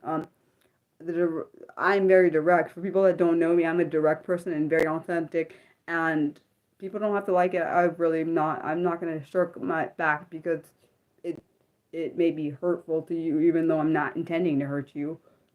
People would say it's brutal honesty. Yeah, I would consider my directness brutal honesty. People don't like it, which is fine by me. I was raised this way, but also I'm autistic, so I probably take it an extra step further, which is I don't feel bad about. That's part of me being Mariah. I don't know. I just wish people would be kinder, but let's be honest, I don't expect anything different. I just expect it to get worse because it's been getting worse over time. So people's kindness is, I feel like people are normally only kind when it suits them, not,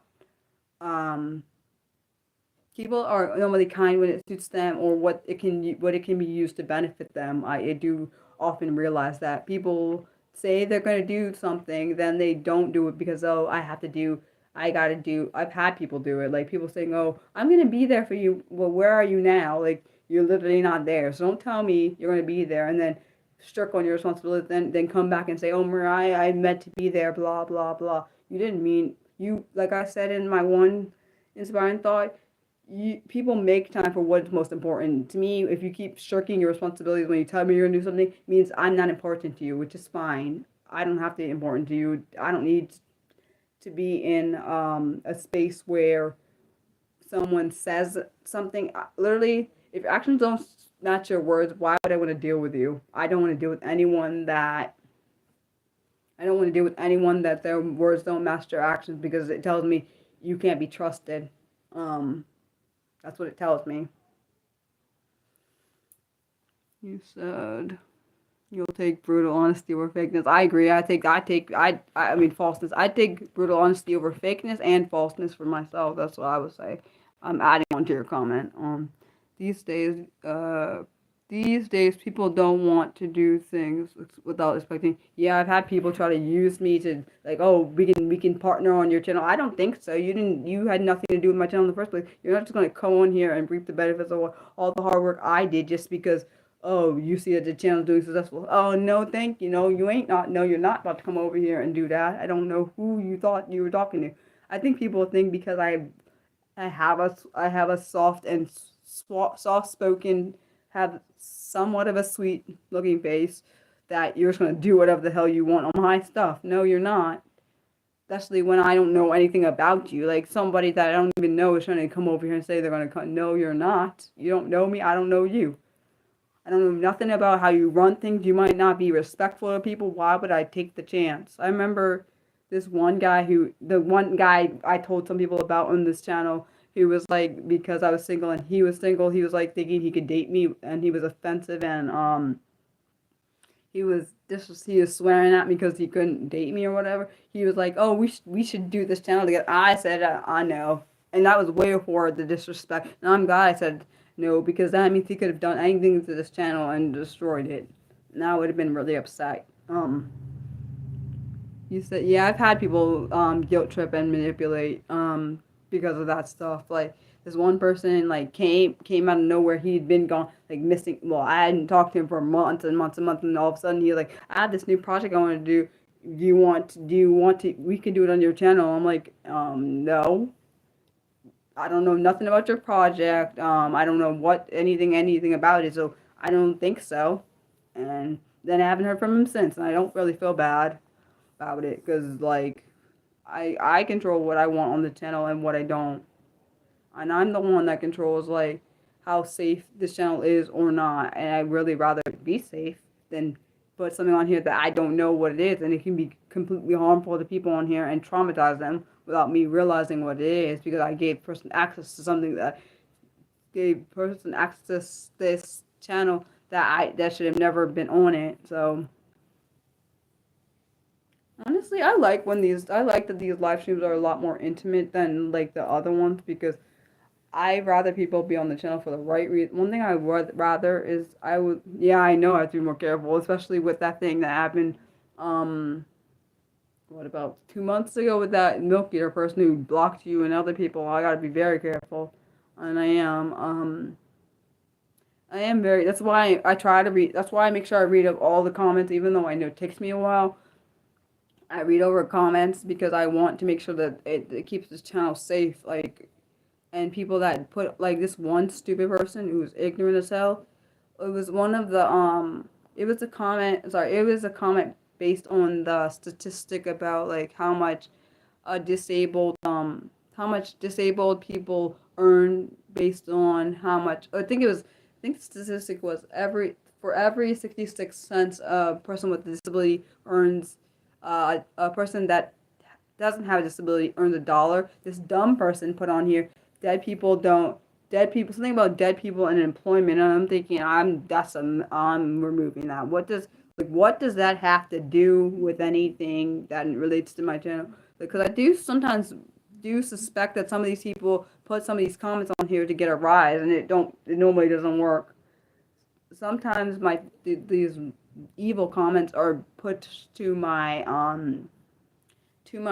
held in review. So sometimes some of your comments, Nick, even though they're not bad, will be pushed to my held in review, so I read over to. I know it's not bad, but I want to read because I want to see what's blocked. Because some of the words I do block, and sometimes people write ones that have those words in it. If it's a good enough, if it's a decent enough comment, I'll push it through. I had done that before. There was this one, I'm never looking at it. There's this one in my hidden, it's like literally won't show me.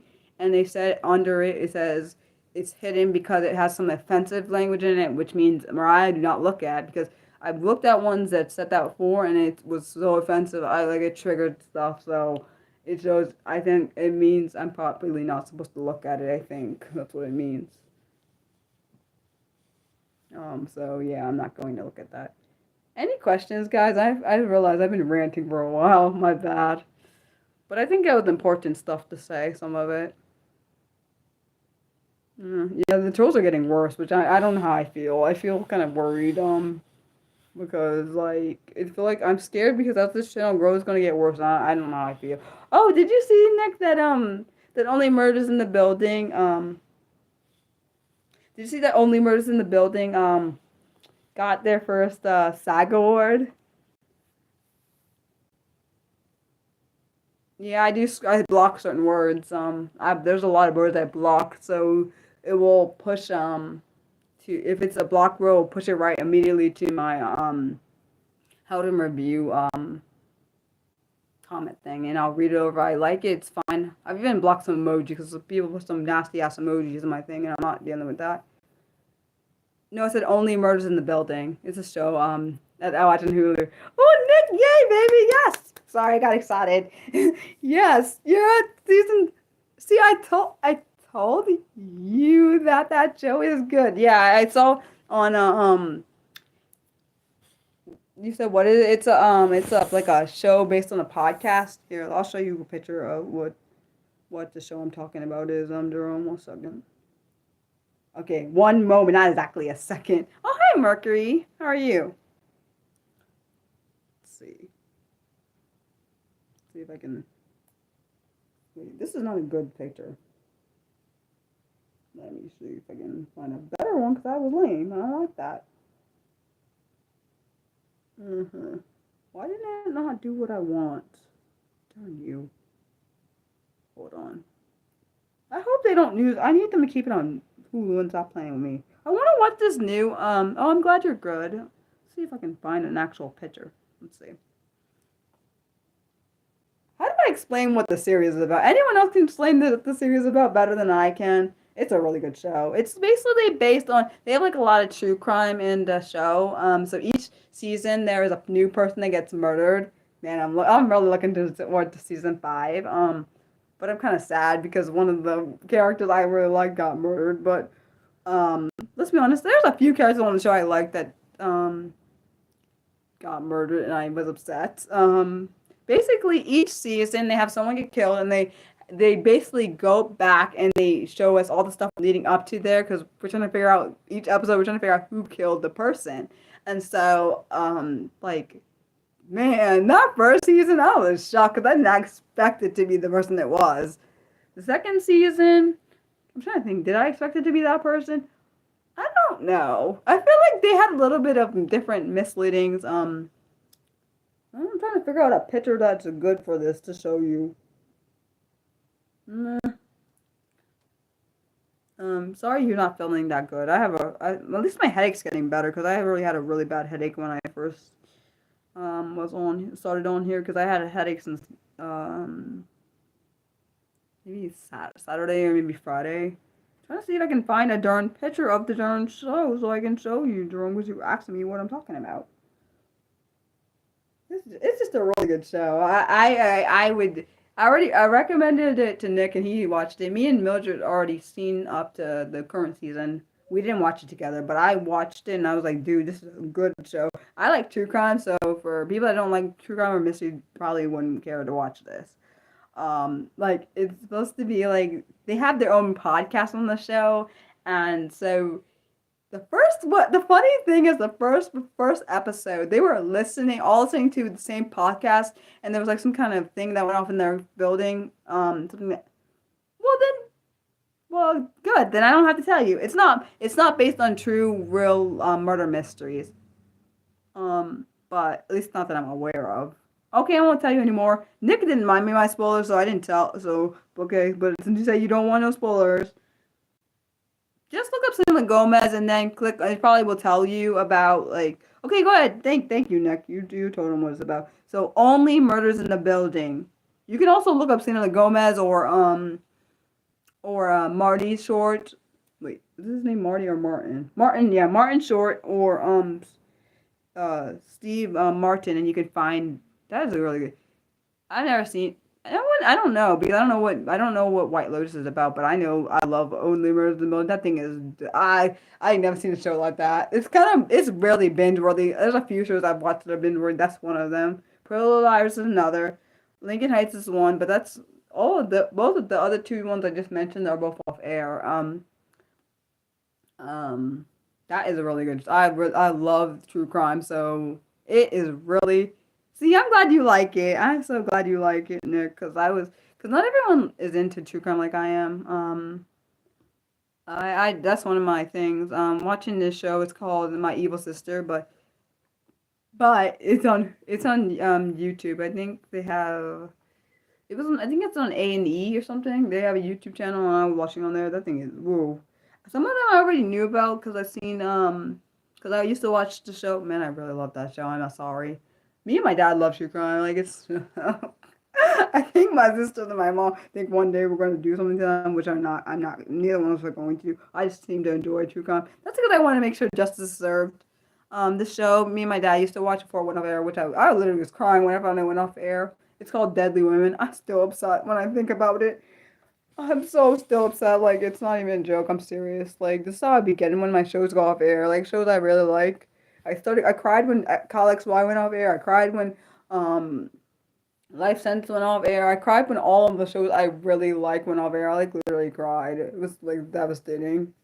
This is why my sister was like, "Oh, right, stop liking things." It's literally every single show I've liked is on off air or ended in a stupid cliffhanger or something stupid. And it makes me so pissed. Like Comics Y ended on a cliffhanger. I wanted to punch the damn screen. I'm not gonna lie. I want to punch the screen because how dare you end it like that? That's not an ending.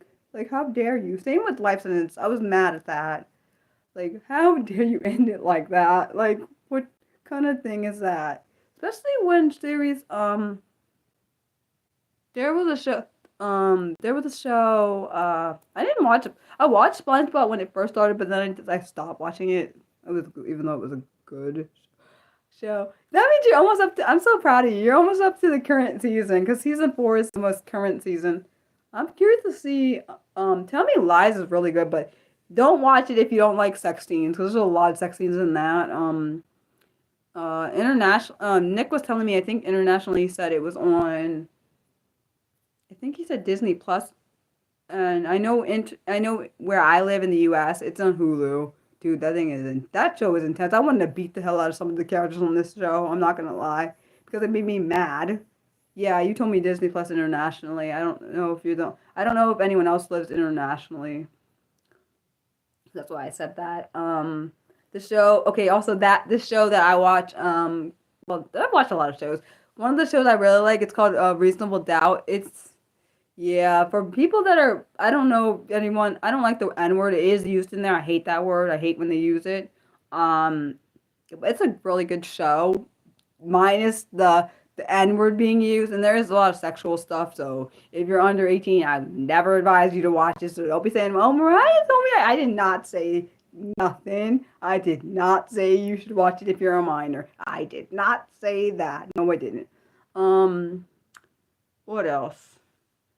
Um, what other shows do I really like? I like The Rookie. It's a really good series. My sister was funny because I told her about it and she was like, Ryan, I'm not watching this. And she watches it just as much as I do. So, uh-huh. Exactly. Because I was telling her about it and she was like, yeah, I'm not watching that. Look at her now. She be watching it less as much as I do. I think this is season 7 they're on now. Um, what else? The Rookie's really good. Anyone that hasn't watched, if you like, what's her name? If you have seen the show Revenge, the lead character in that is in the show called The Resident. I'm upset that it ended though. It ended on my birthday. It pissed me off though, because the way it ended, I want to punch the damn screen. Because they ended on an engagement, but they didn't tell me the answer. So how dare you do that to me? Like, if you're gonna end it, couldn't you at least said in the like in a little like you know how when they show I don't know if they did it for any of the shows, but I know for Pretty Little Liars, they had like did this little show, a little thing where they said like, oh, these are all the final answers if you want to know this mess. Why couldn't they have done that with some of my during shows that ended on cliffhangers? Like, they should have definitely done with the resident. They should like come back and tell me, did they get engaged? I'd be watching. That's that's how I Mercury. That's how I am. I do that with things I watch. Like literally, am trying to. I need to finish up the most current seasons for some of my shows. I have a few episodes for those, and I'm watching now the older stuff. I'm watching like Golden Girls. I love Golden Girls. Even though that came out before I was born. I was watching Bernie Mac, which I'm almost done with. I was watching. Oh, hello. Oh, we were just talking about shows that I recommend and shows I'm watching right now. So I'm watching. Well, it's on hiatus, I guess. Well, not really hiatus. It's coming back in March. Wait, is it called the Good? What am I saying? Good Odyssey. I meant to say Doctor Odyssey is coming back. 911 is coming back. That is a good show. Not 911 Lone Star. I don't watch that one. I watched the original. Oh, yeah, I have access to Golden Palace, but I have to watch Golden Girls first because Golden Girls is before Golden Palace. Um, um, I really liked because I would watch it. My grandmother would watch it sometimes, and my dad would watch it. But I also wasn't born. I was not born when it first started. It came out in the 80s. I was not born yet. I was in the 90s, baby. I was born in 92. But. I was watching Bernie Mac. That show is really funny. Crap, I did not. Some of the stuff I watch, I did not realize there were so many adult things happening. That's probably why kids would watch it. Because if the adults watch it, the kids could watch it. You didn't really miss much, Clara. But like I said, what else? What is it? What else would I recommend? Definitely watch Only Murders in the Building. I wanted to watch this show called Grosse Pointe Society because it looked really good. Yeah, I know. And I'm also born on her birthday, so it made me kind of sad. Like I was hoping I would have turned 30 when she was 100, but that didn't work out because I'm now 33, and she would have been 103 when I turned 33, but that didn't work out either. Uh-huh. Um what else? What the heck else am I watching? I was watching this movie. I watched a lot of Lifetime movies back, especially the ones from back in the 90s and 2000s. Those are my favorite ones because la, la, la, I just liked them because they had more substance and like nowadays you can figure out who the freak did it and like that during maybe the first 40 minutes it gets on my nerve, but then sometimes they have twists. What else did I like? This new show, it's called Switching Gears with Tim Allen. I know people have problems with Tim Allen and they don't like him. I think he's funny. I know probably people probably hate me for saying that, but it's true. Yeah, I used to watch. I only watched, but also that came out when I wasn't born yet. I don't think. I don't. I think that might have come out in the 80s. Murder She Wrote. That used to be on. That used to be on. Dang, I forgot what channel that was on. Was that on? I forgot what channel that was on when I watched it on TV. I forgot. It was really good. Like I did not realize. Well, not everyone likes him, and I understand there are conflicting things. Tim Allen is. I liked him as in Toy Story, and the Toy Story stuff. And I like him in this new. I liked him in. This is where all the allegations and stuff came out. I liked him in what's it called?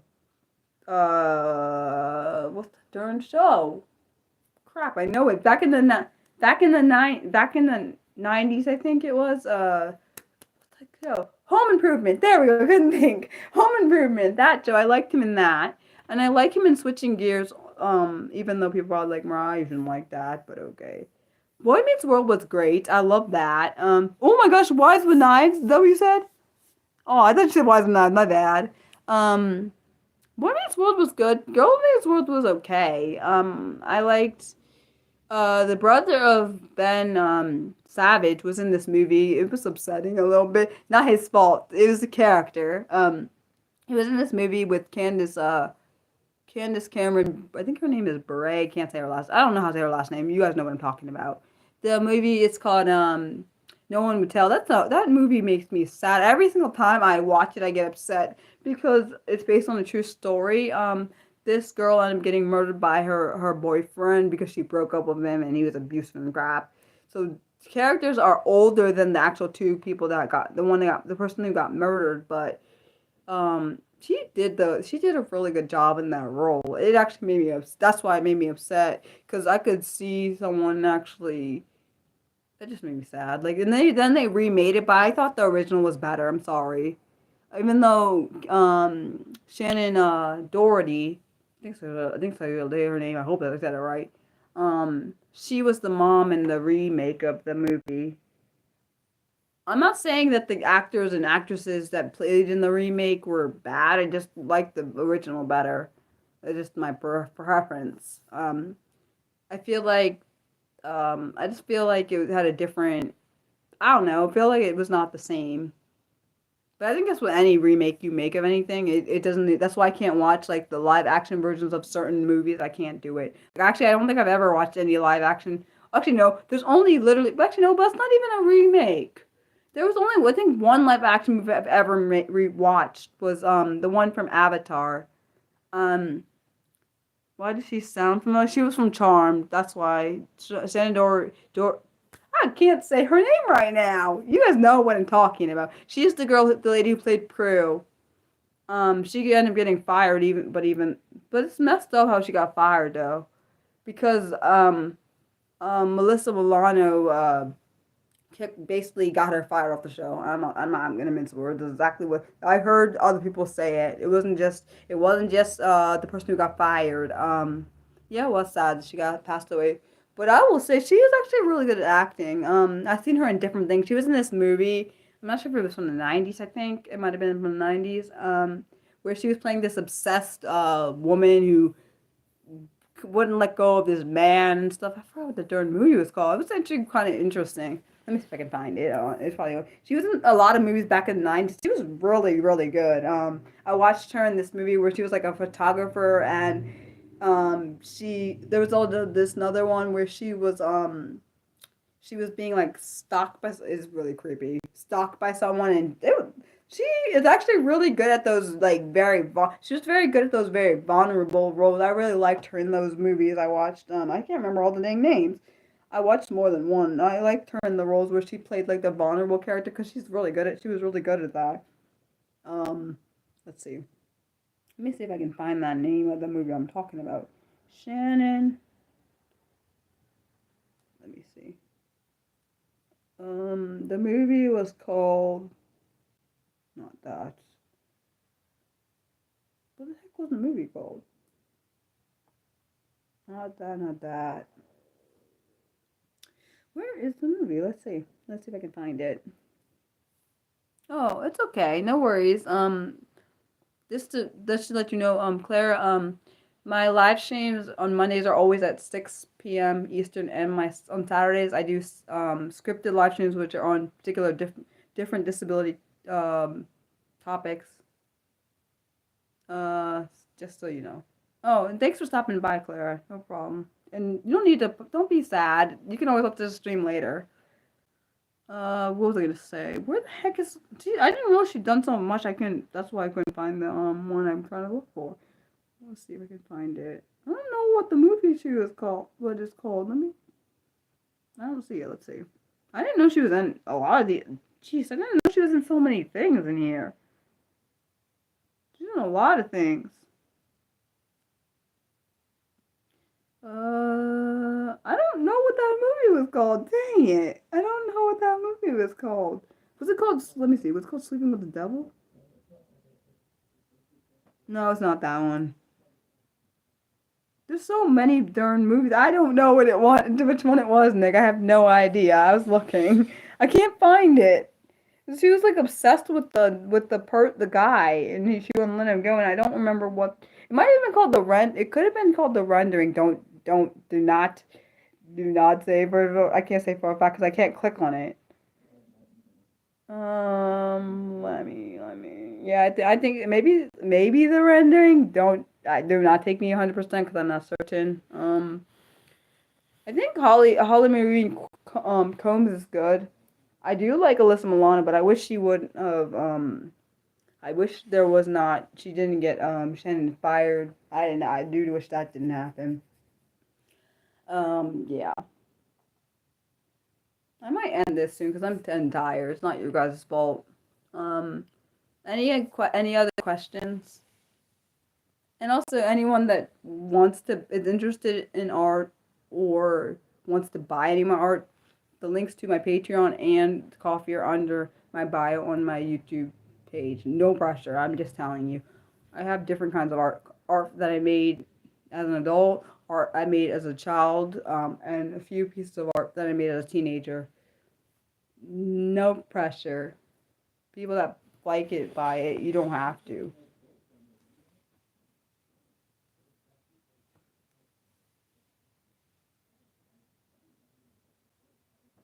I added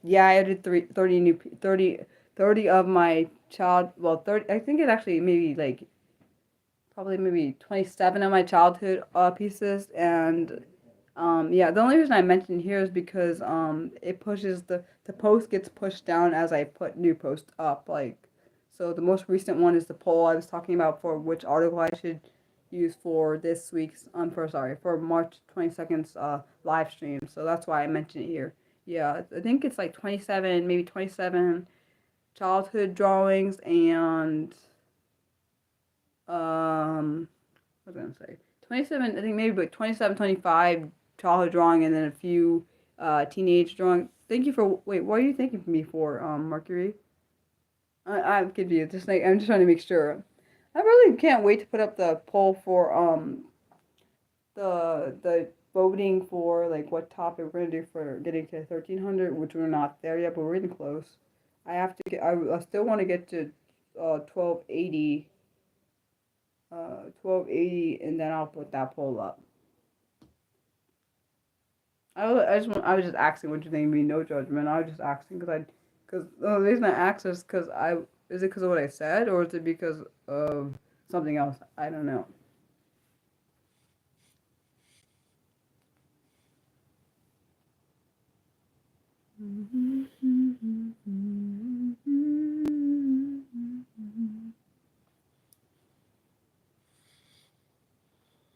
What do you mean? What happened? No, you said thank you, but I don't know why you said thank you. That's all I was asking. What do you mean? What happened? I'm confused. My brain, like, I'm confused. Did something happen?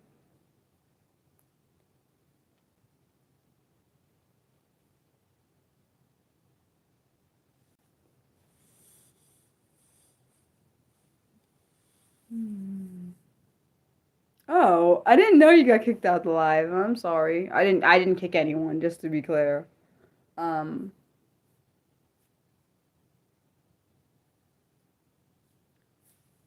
wonder why that happened. I don't know how can it kick you and how does it kick you out when I didn't like none of one pushed you out? I don't get it. Like I don't understand. Oh. Oh, I was just talking in general. Oh, I was just talking about like my art and stuff. No pressure. I already have people buying, which is insane to me. Like one of my Twitter friends already. Oh, one of my Twitter friends already told me she thinks she's gonna buy one of the childhood. She's already bought like she literally has it said she has a gallery of my art in her house. Like that's insane to me. Like what the heck? Not that I'm not laughing because it's odd. It's amazing. I've never seen that. You said you use stats for nerds feature to make sure. I didn't even. That's interesting. What does it do? It makes it like so you can know exactly what's happening when it's happening, Nick. Is that what that does? I don't quite understand what that app is. Because I know you said what it is before. I just didn't understand. Sorry for anyone that probably found some of the stuff in here defensive, even though I wasn't trying to be offensive. But I was being very honest. Raya, calm down, calm down. Someone is figuring my misophonia out outside. Wait, what is no? But what? Like nerd stats for? What is the nerd stats for though? I don't understand. What's it do? Does it do something? And I don't. And I never understood why nerd and geek is a bad thing because they always make it seem like it's a bad thing. It just means you're smart, in my opinion, or very knowledgeable. I don't think I've ever. I'm not sure if I've ever been called that, but if I am, I'll call myself it. So then I can take back the connotation. It tells me what data rate. What does that? Wait, is oh, it tells you the delay. Well, that's interesting. I didn't know that. Okay, that's different.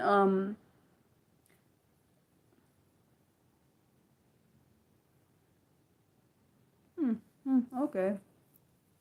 Honestly, I don't.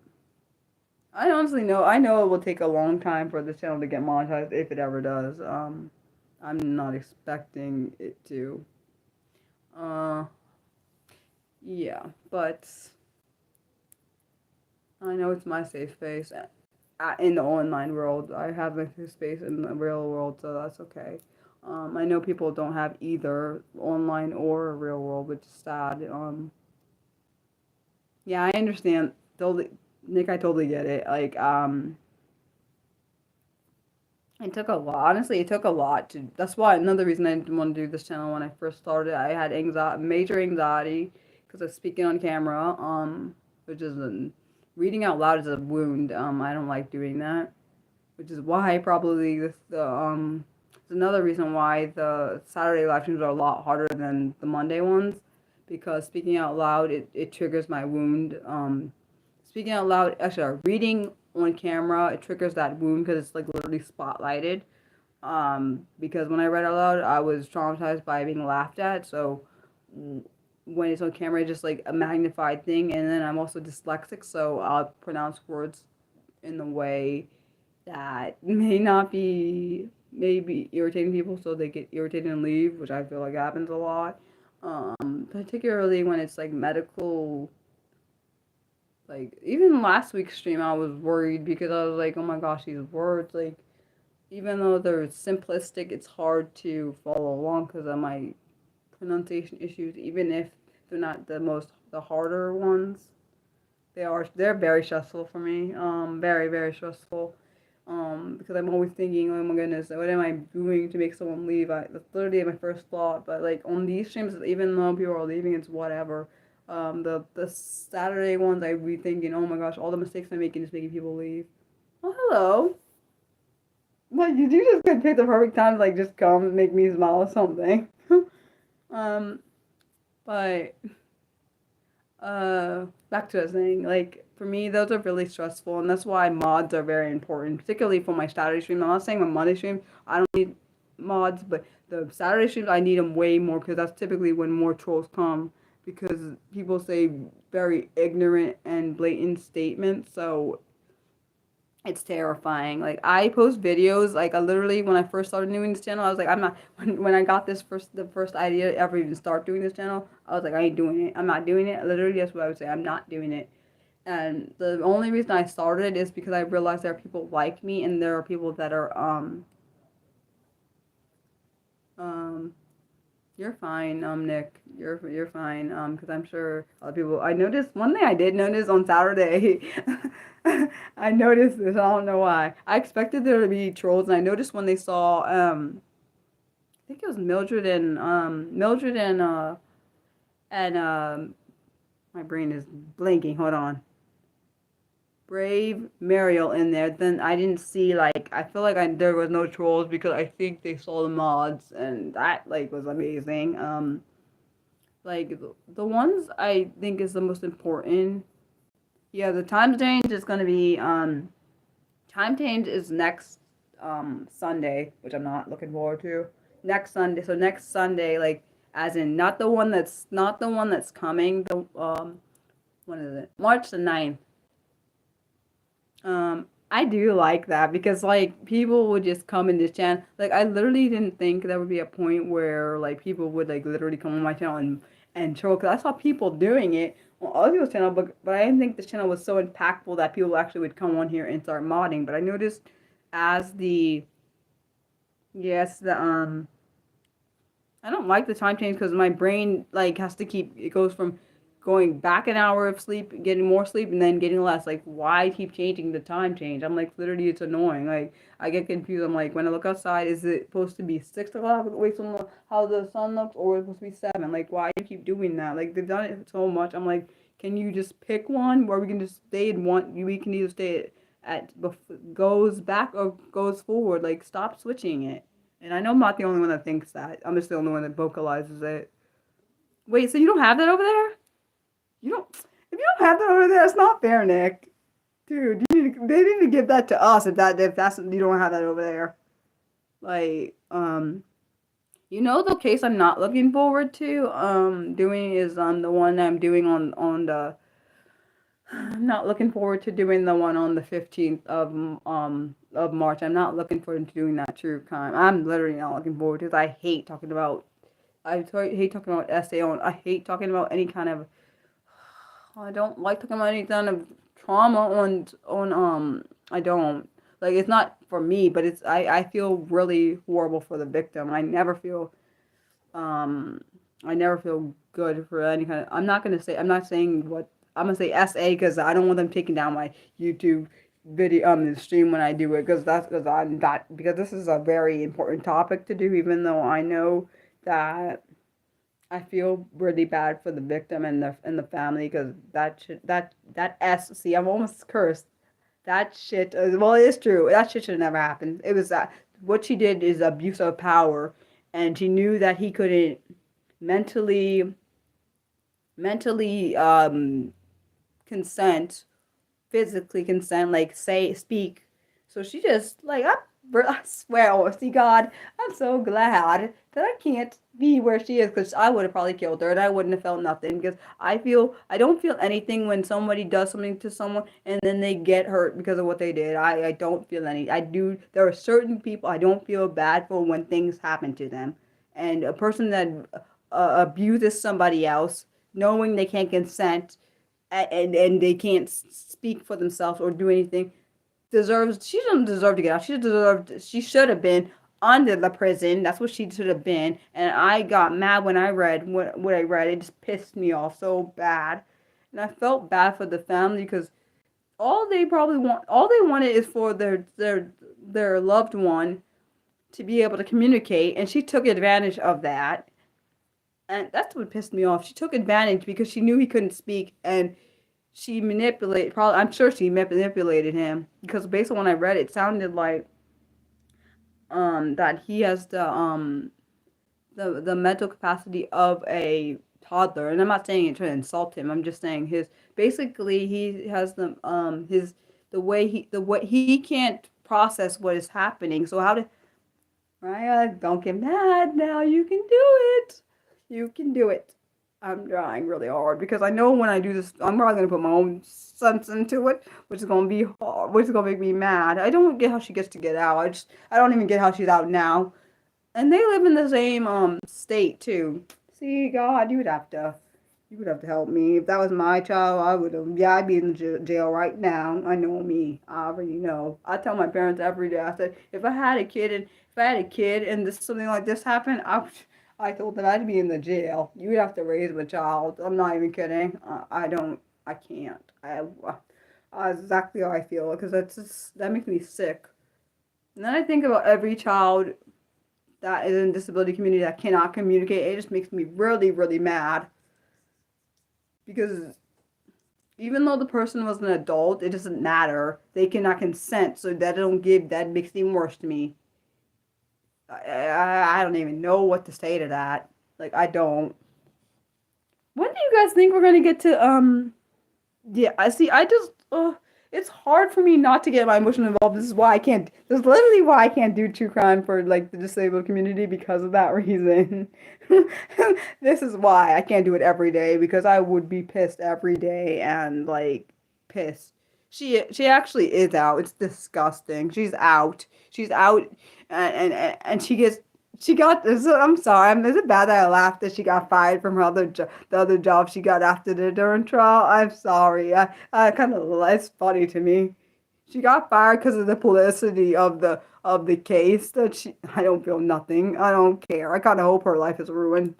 I don't. I know I shouldn't say that, but I do. There are certain cases where I feel like you get out and you did a crime that was you murdered somebody or you harmed them in some way and you got out. I hope whatever comes to you is worse than whatever you endured in that prison. That's what I feel. And I know I shouldn't say that. This is why I can't do. It's literally why I can't do true crime like all the time. Because this is how I get when it comes to even when watching it. I get pissed when I hear a sentence that's not adequate. And that I think she got like was it 2.5 years or two? I don't care. It was not good enough. 2 years, 2.5 years. Either one of those is not good enough. I think it's how much she got though. Let me look what the article says. I know it's not a lot of time, which pissed me off. I don't remember if. See what I'm saying? It told you. It's sort of. See, you get my point. Let's see how many. Let me see how many. She had gotten.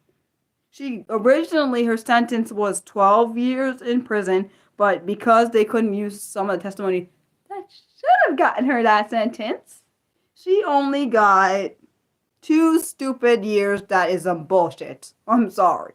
2 stupid years for freaking. I can't even say it. I'm not going to say it on here because then YouTube will take this video. Okay, I'm just going to say essaying somebody that she knew could not consent or decline, or he couldn't consent, decline, nothing. He couldn't say nothing. Like that. It's just that. Lord help me, because you know it's part of one of my things I don't. It's part of one of my groups I don't. Oh. It's part of one of the groups I don't like being touched, and that's one of my groups, and he. Mariah, calm down. Calm down. It's not fine, but you need to calm down. That's why it's going. This case is gonna be hard to do. Like I'm gonna be stressed. I already feel stressed, and I'm not even done it yet. Like even reading an article, I wanted to break my tablet, which tells me I was angry. I wanted to hurt. I really wanted to go through the picture and hurt that lady. I'm not sorry because they did a documentary. That's where they did a documentary on, I think it was on Netflix, on this case. Like, I'm never ever watching it because I can't, because if I had to see the lady, I think I'd want to hurt her. Actually, no, I know I want to hurt her, so I can't see that. There are certain things I know I can't watch. Like, I watched this documentary called Scamanda, I think it's called Scamanda, and the lady, that really pissed me off and the reason it didn't just piss me off is because not just because she faked cancer, but she knew that her husband's, I think it's either his stepdaughter or his daughter had cancer, and she bloody was there. The lady was there when the little girl had cancer. I felt so freaking bad when I found this out when I was watching that the girl was talking about how the lady who scammed all these people saying she had cancer when she never did. The little girl had cancer for real. She really did. She was in treatment and all this mess.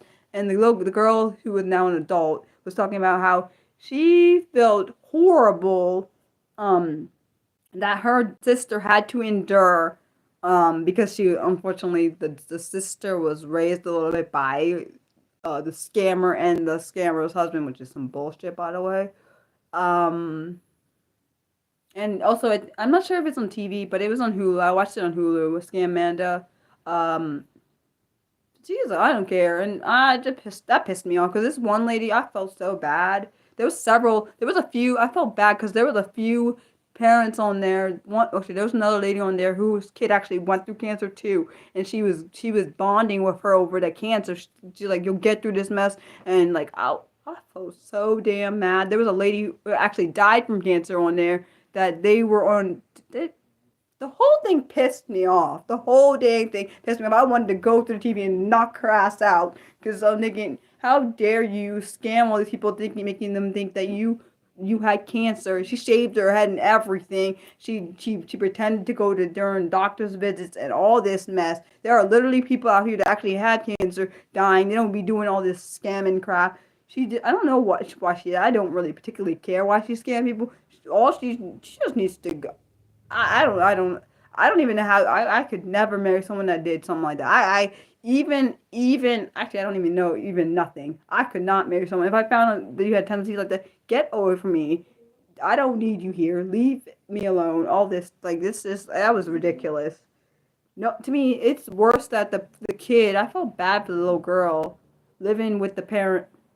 It made me sick. Like that kind of crap is absolutely disgusting. Like how dare? And I felt bad because there are people actually on that documentary that two kids had cancer, two different parents had a child that had cancer in there, and I felt bad because the girl was rooting for the lady to get healthy, and but she had no knowledge of her not faking the cancer. One person died from cancer. They were trying to get funds for both of them. I don't know what kind of cancer the lady died from. I felt bad for that.